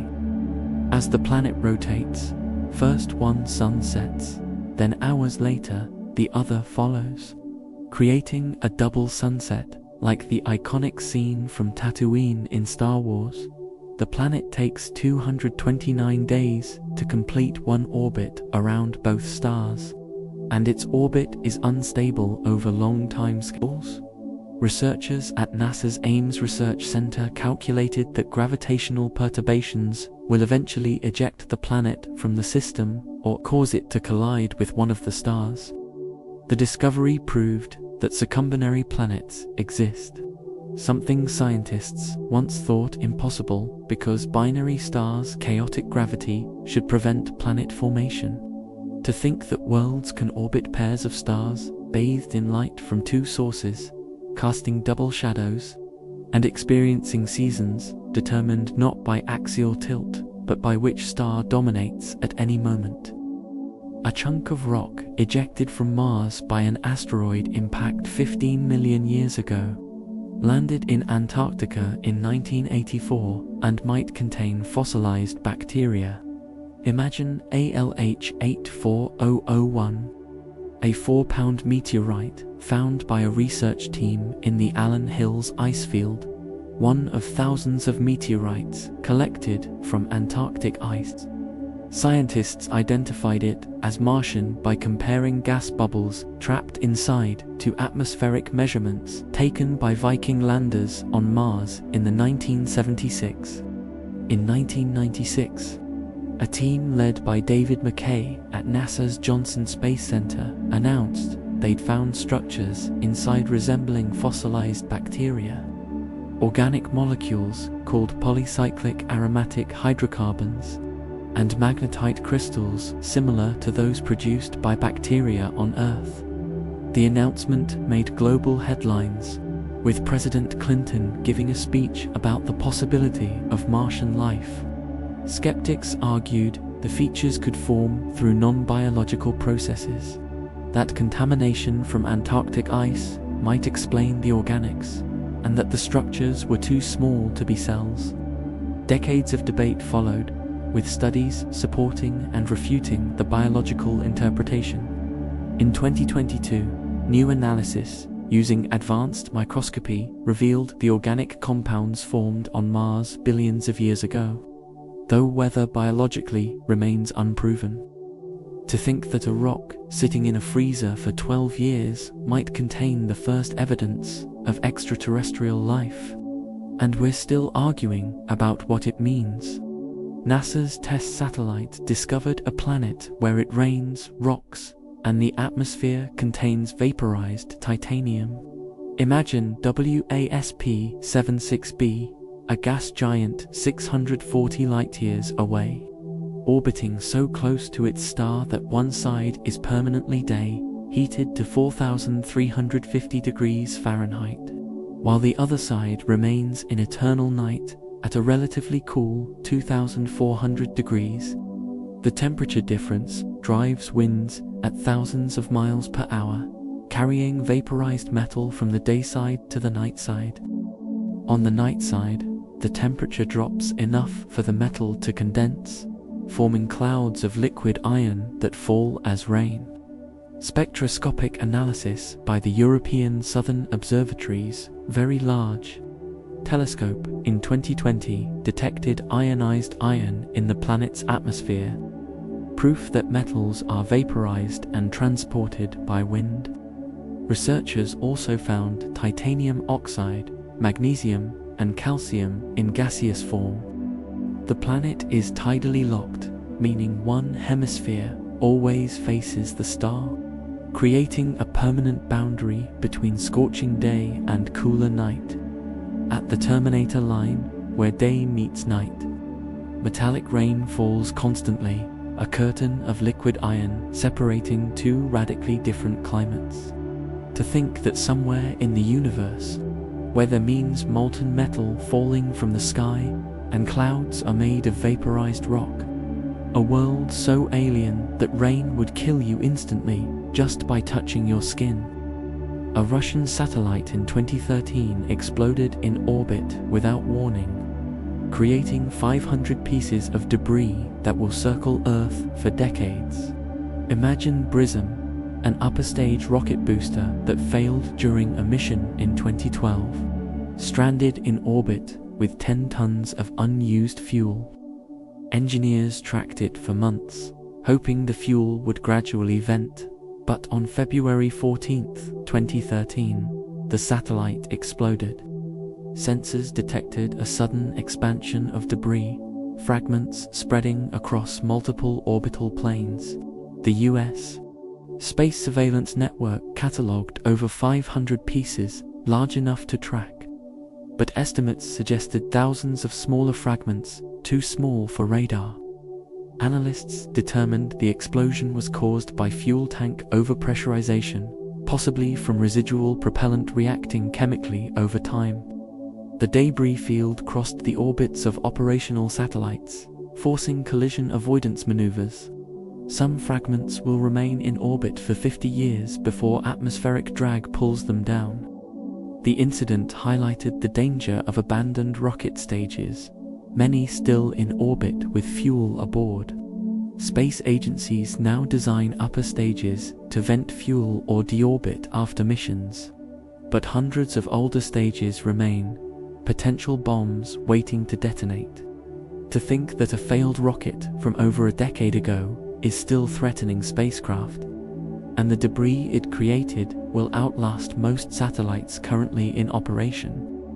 NASA's Curiosity rover found organic molecules on Mars in rocks that are 3 billion years old, the building blocks of life preserved in ancient mud. Imagine Gale Crater, once a lake fed by rivers, where sediment accumulated on the bottom for millions of years before drying out. Curiosity drilled into mudstone in 2018, heated the sample to 900 degrees Fahrenheit, and analyzed the gases released.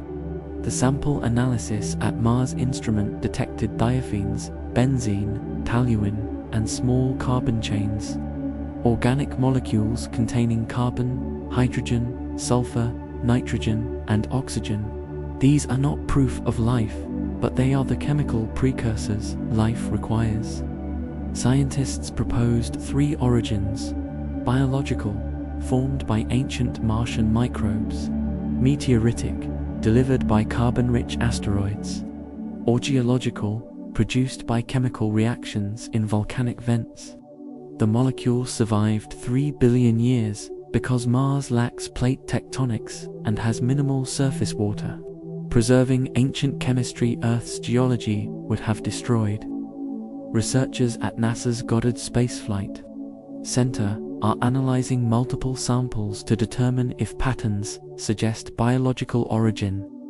To think that Mars might have once been wet and warm enough for life, and the evidence, if it exists, is locked in rocks waiting for us to drill deep enough and look closely enough to see what remains.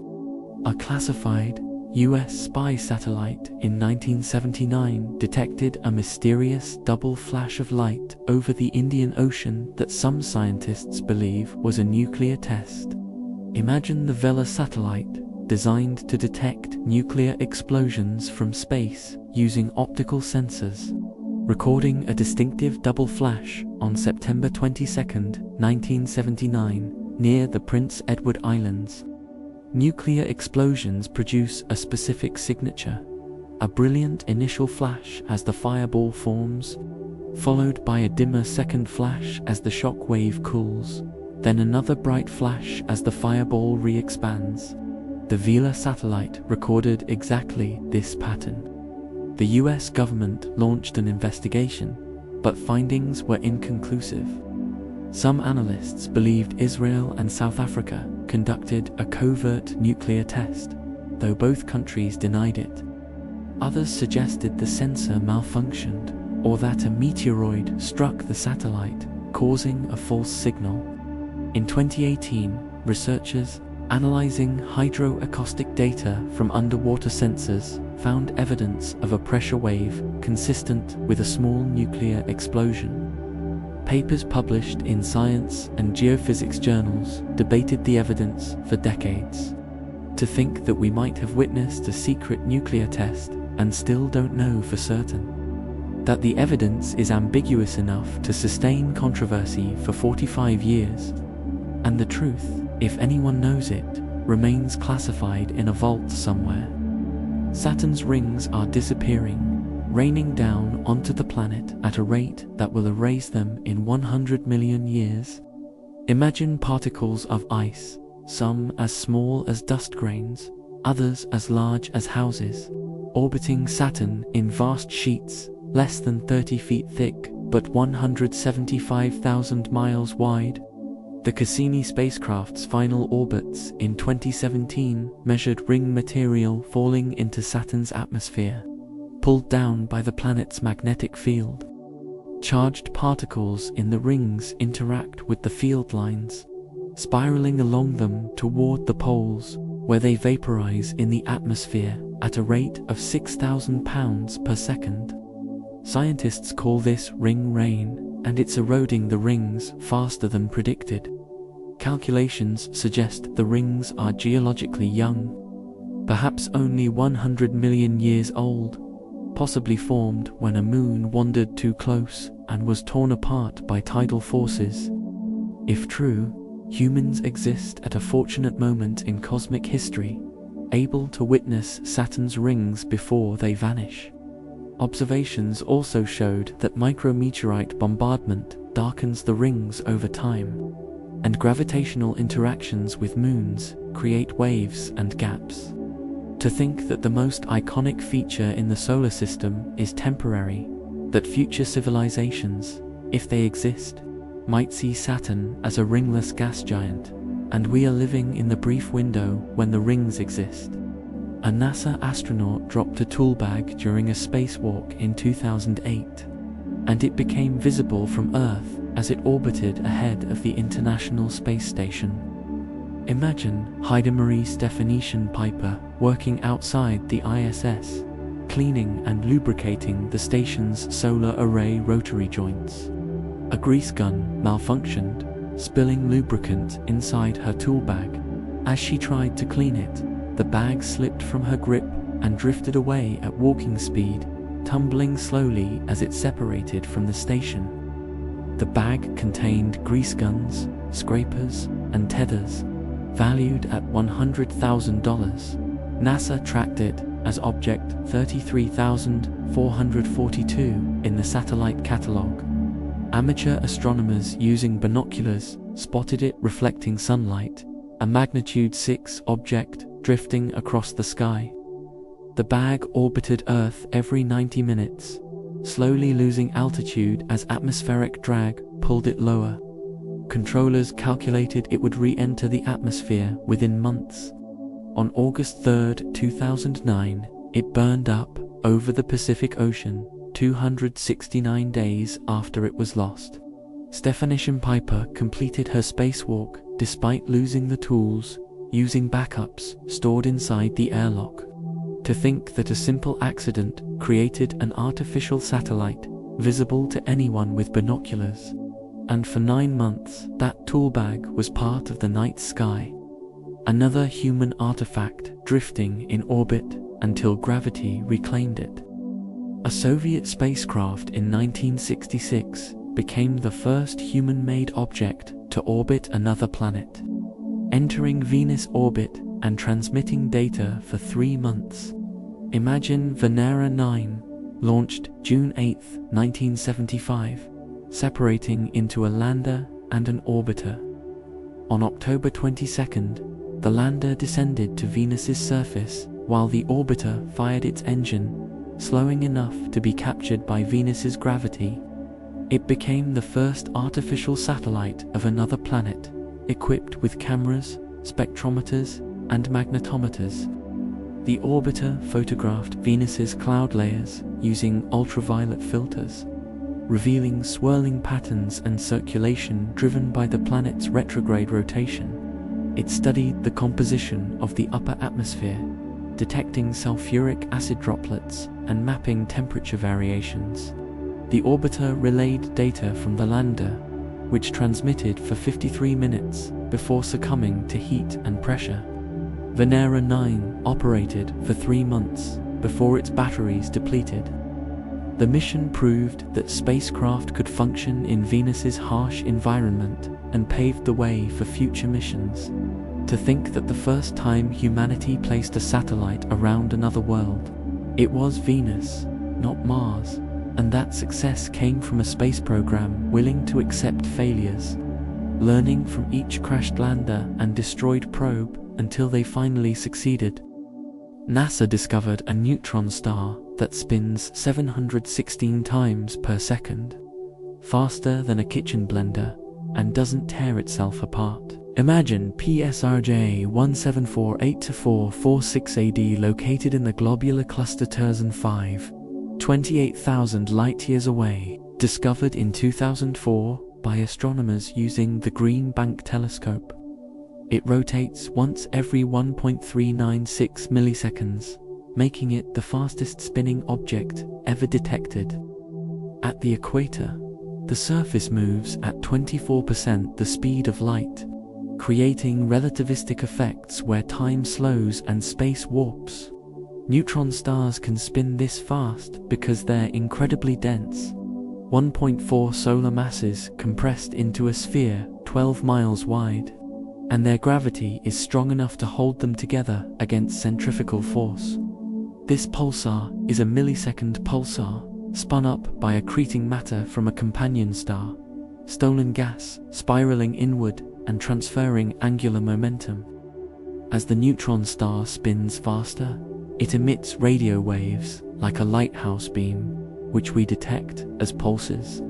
Physicists calculated that if it spun much faster, the equator would reach light speed, and the laws of physics suggest the star would begin to disintegrate. To think that the universe has speed limits built into its structure, and we're watching stars push against those limits, spinning so fast they're almost tearing reality apart. A chunk of space station struck a house in Florida in 2024, punching through the roof and narrowly missing a family inside. Imagine Alejandro Otero's home in Naples, Florida, on March 8, 2024, when a cylindrical object weighing 1.6 pounds crashed through the roof, tore through 2 floors, and embedded itself in the floor. Otero contacted NASA, which confirmed the object was part of a cargo pallet jettisoned from the ISS in 2021, containing old batteries. The pallet, weighing 5,800 pounds, was supposed to burn up during re-entry, but a piece survived, traveling thousands of miles per hour before slamming into suburban Florida. NASA retrieved the fragment, analyzed its composition, and confirmed it was Inconel, a high-temperature alloy used in spacecraft. The agency stated it was investigating why the debris didn't fully disintegrate. Otero filed a claim for property damage, and NASA acknowledged responsibility. This was one of the first confirmed cases of space debris hitting a residential structure in the United States.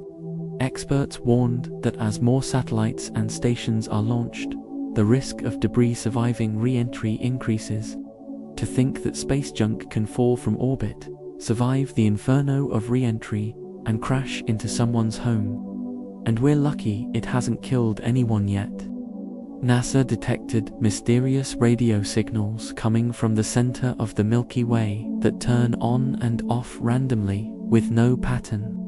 Imagine ASK APJ 173608.2-321635, discovered in 2020 by the Australian Square Kilometre Array Pathfinder telescope. The source emits powerful radio waves for weeks, then goes silent for months, then returns with no predictable schedule.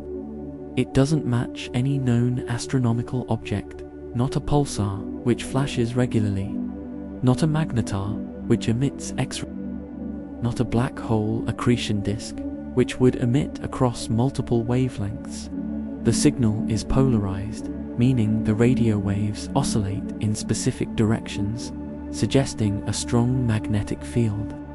Researchers at the University of Sydney monitored it for over a year, detecting 6 separate emission events, each lasting days, 2 weeks. Optical telescopes found no visible counterpart, no star or galaxy at that location. Infrared surveys detected a faint object, but it's unclear if it's related. Some scientists proposed it might be a new class of object, possibly a highly magnetized white dwarf or a neutron star with unusual properties. To think that something at the heart of our galaxy is shouting at us in radio waves, and we can't identify what it is, can't predict when it will speak, and have no idea why it exists. A Soviet lunar rover drove across the moon for 11 months in 1970, controlled remotely from Earth despite a 2.6-second signal delay. Imagine LunoCAD-1, an 8-wheeled robot weighing 1,700 pounds, landing in the Sea of Rains on November 17, 1970. Controllers in Crimea operated it using cameras mounted on the front, steering it across craters, boulders, and regolith. The rover traveled 6.5 miles, analyzing soil composition, measuring radiation, and photographing the surface. Driving was slow, agonizing work. Operators sent commands, waited for the signal to reach the moon, then waited again for images to return. They drove during lunar day, then parked and shut down during the 2-week night when temperatures dropped to -274 degrees Fahrenheit. A radioactive heater kept instruments warm. After 11 months and 301 days, the rover stopped responding, possibly because operators accidentally drove it into a crater where solar panels couldn't charge, or because dust accumulated on radiators, causing overheating. In 2010, NASA's Lunar Reconnaissance Orbiter photographed LunoCAD-1's final resting place. Scientists bounced laser beams off reflectors it carried, using them to measure the moon's distance with millimeter precision. To think that half a century ago, humans remotely drove a vehicle across another world, and it still sits there, frozen in time, waiting in silence.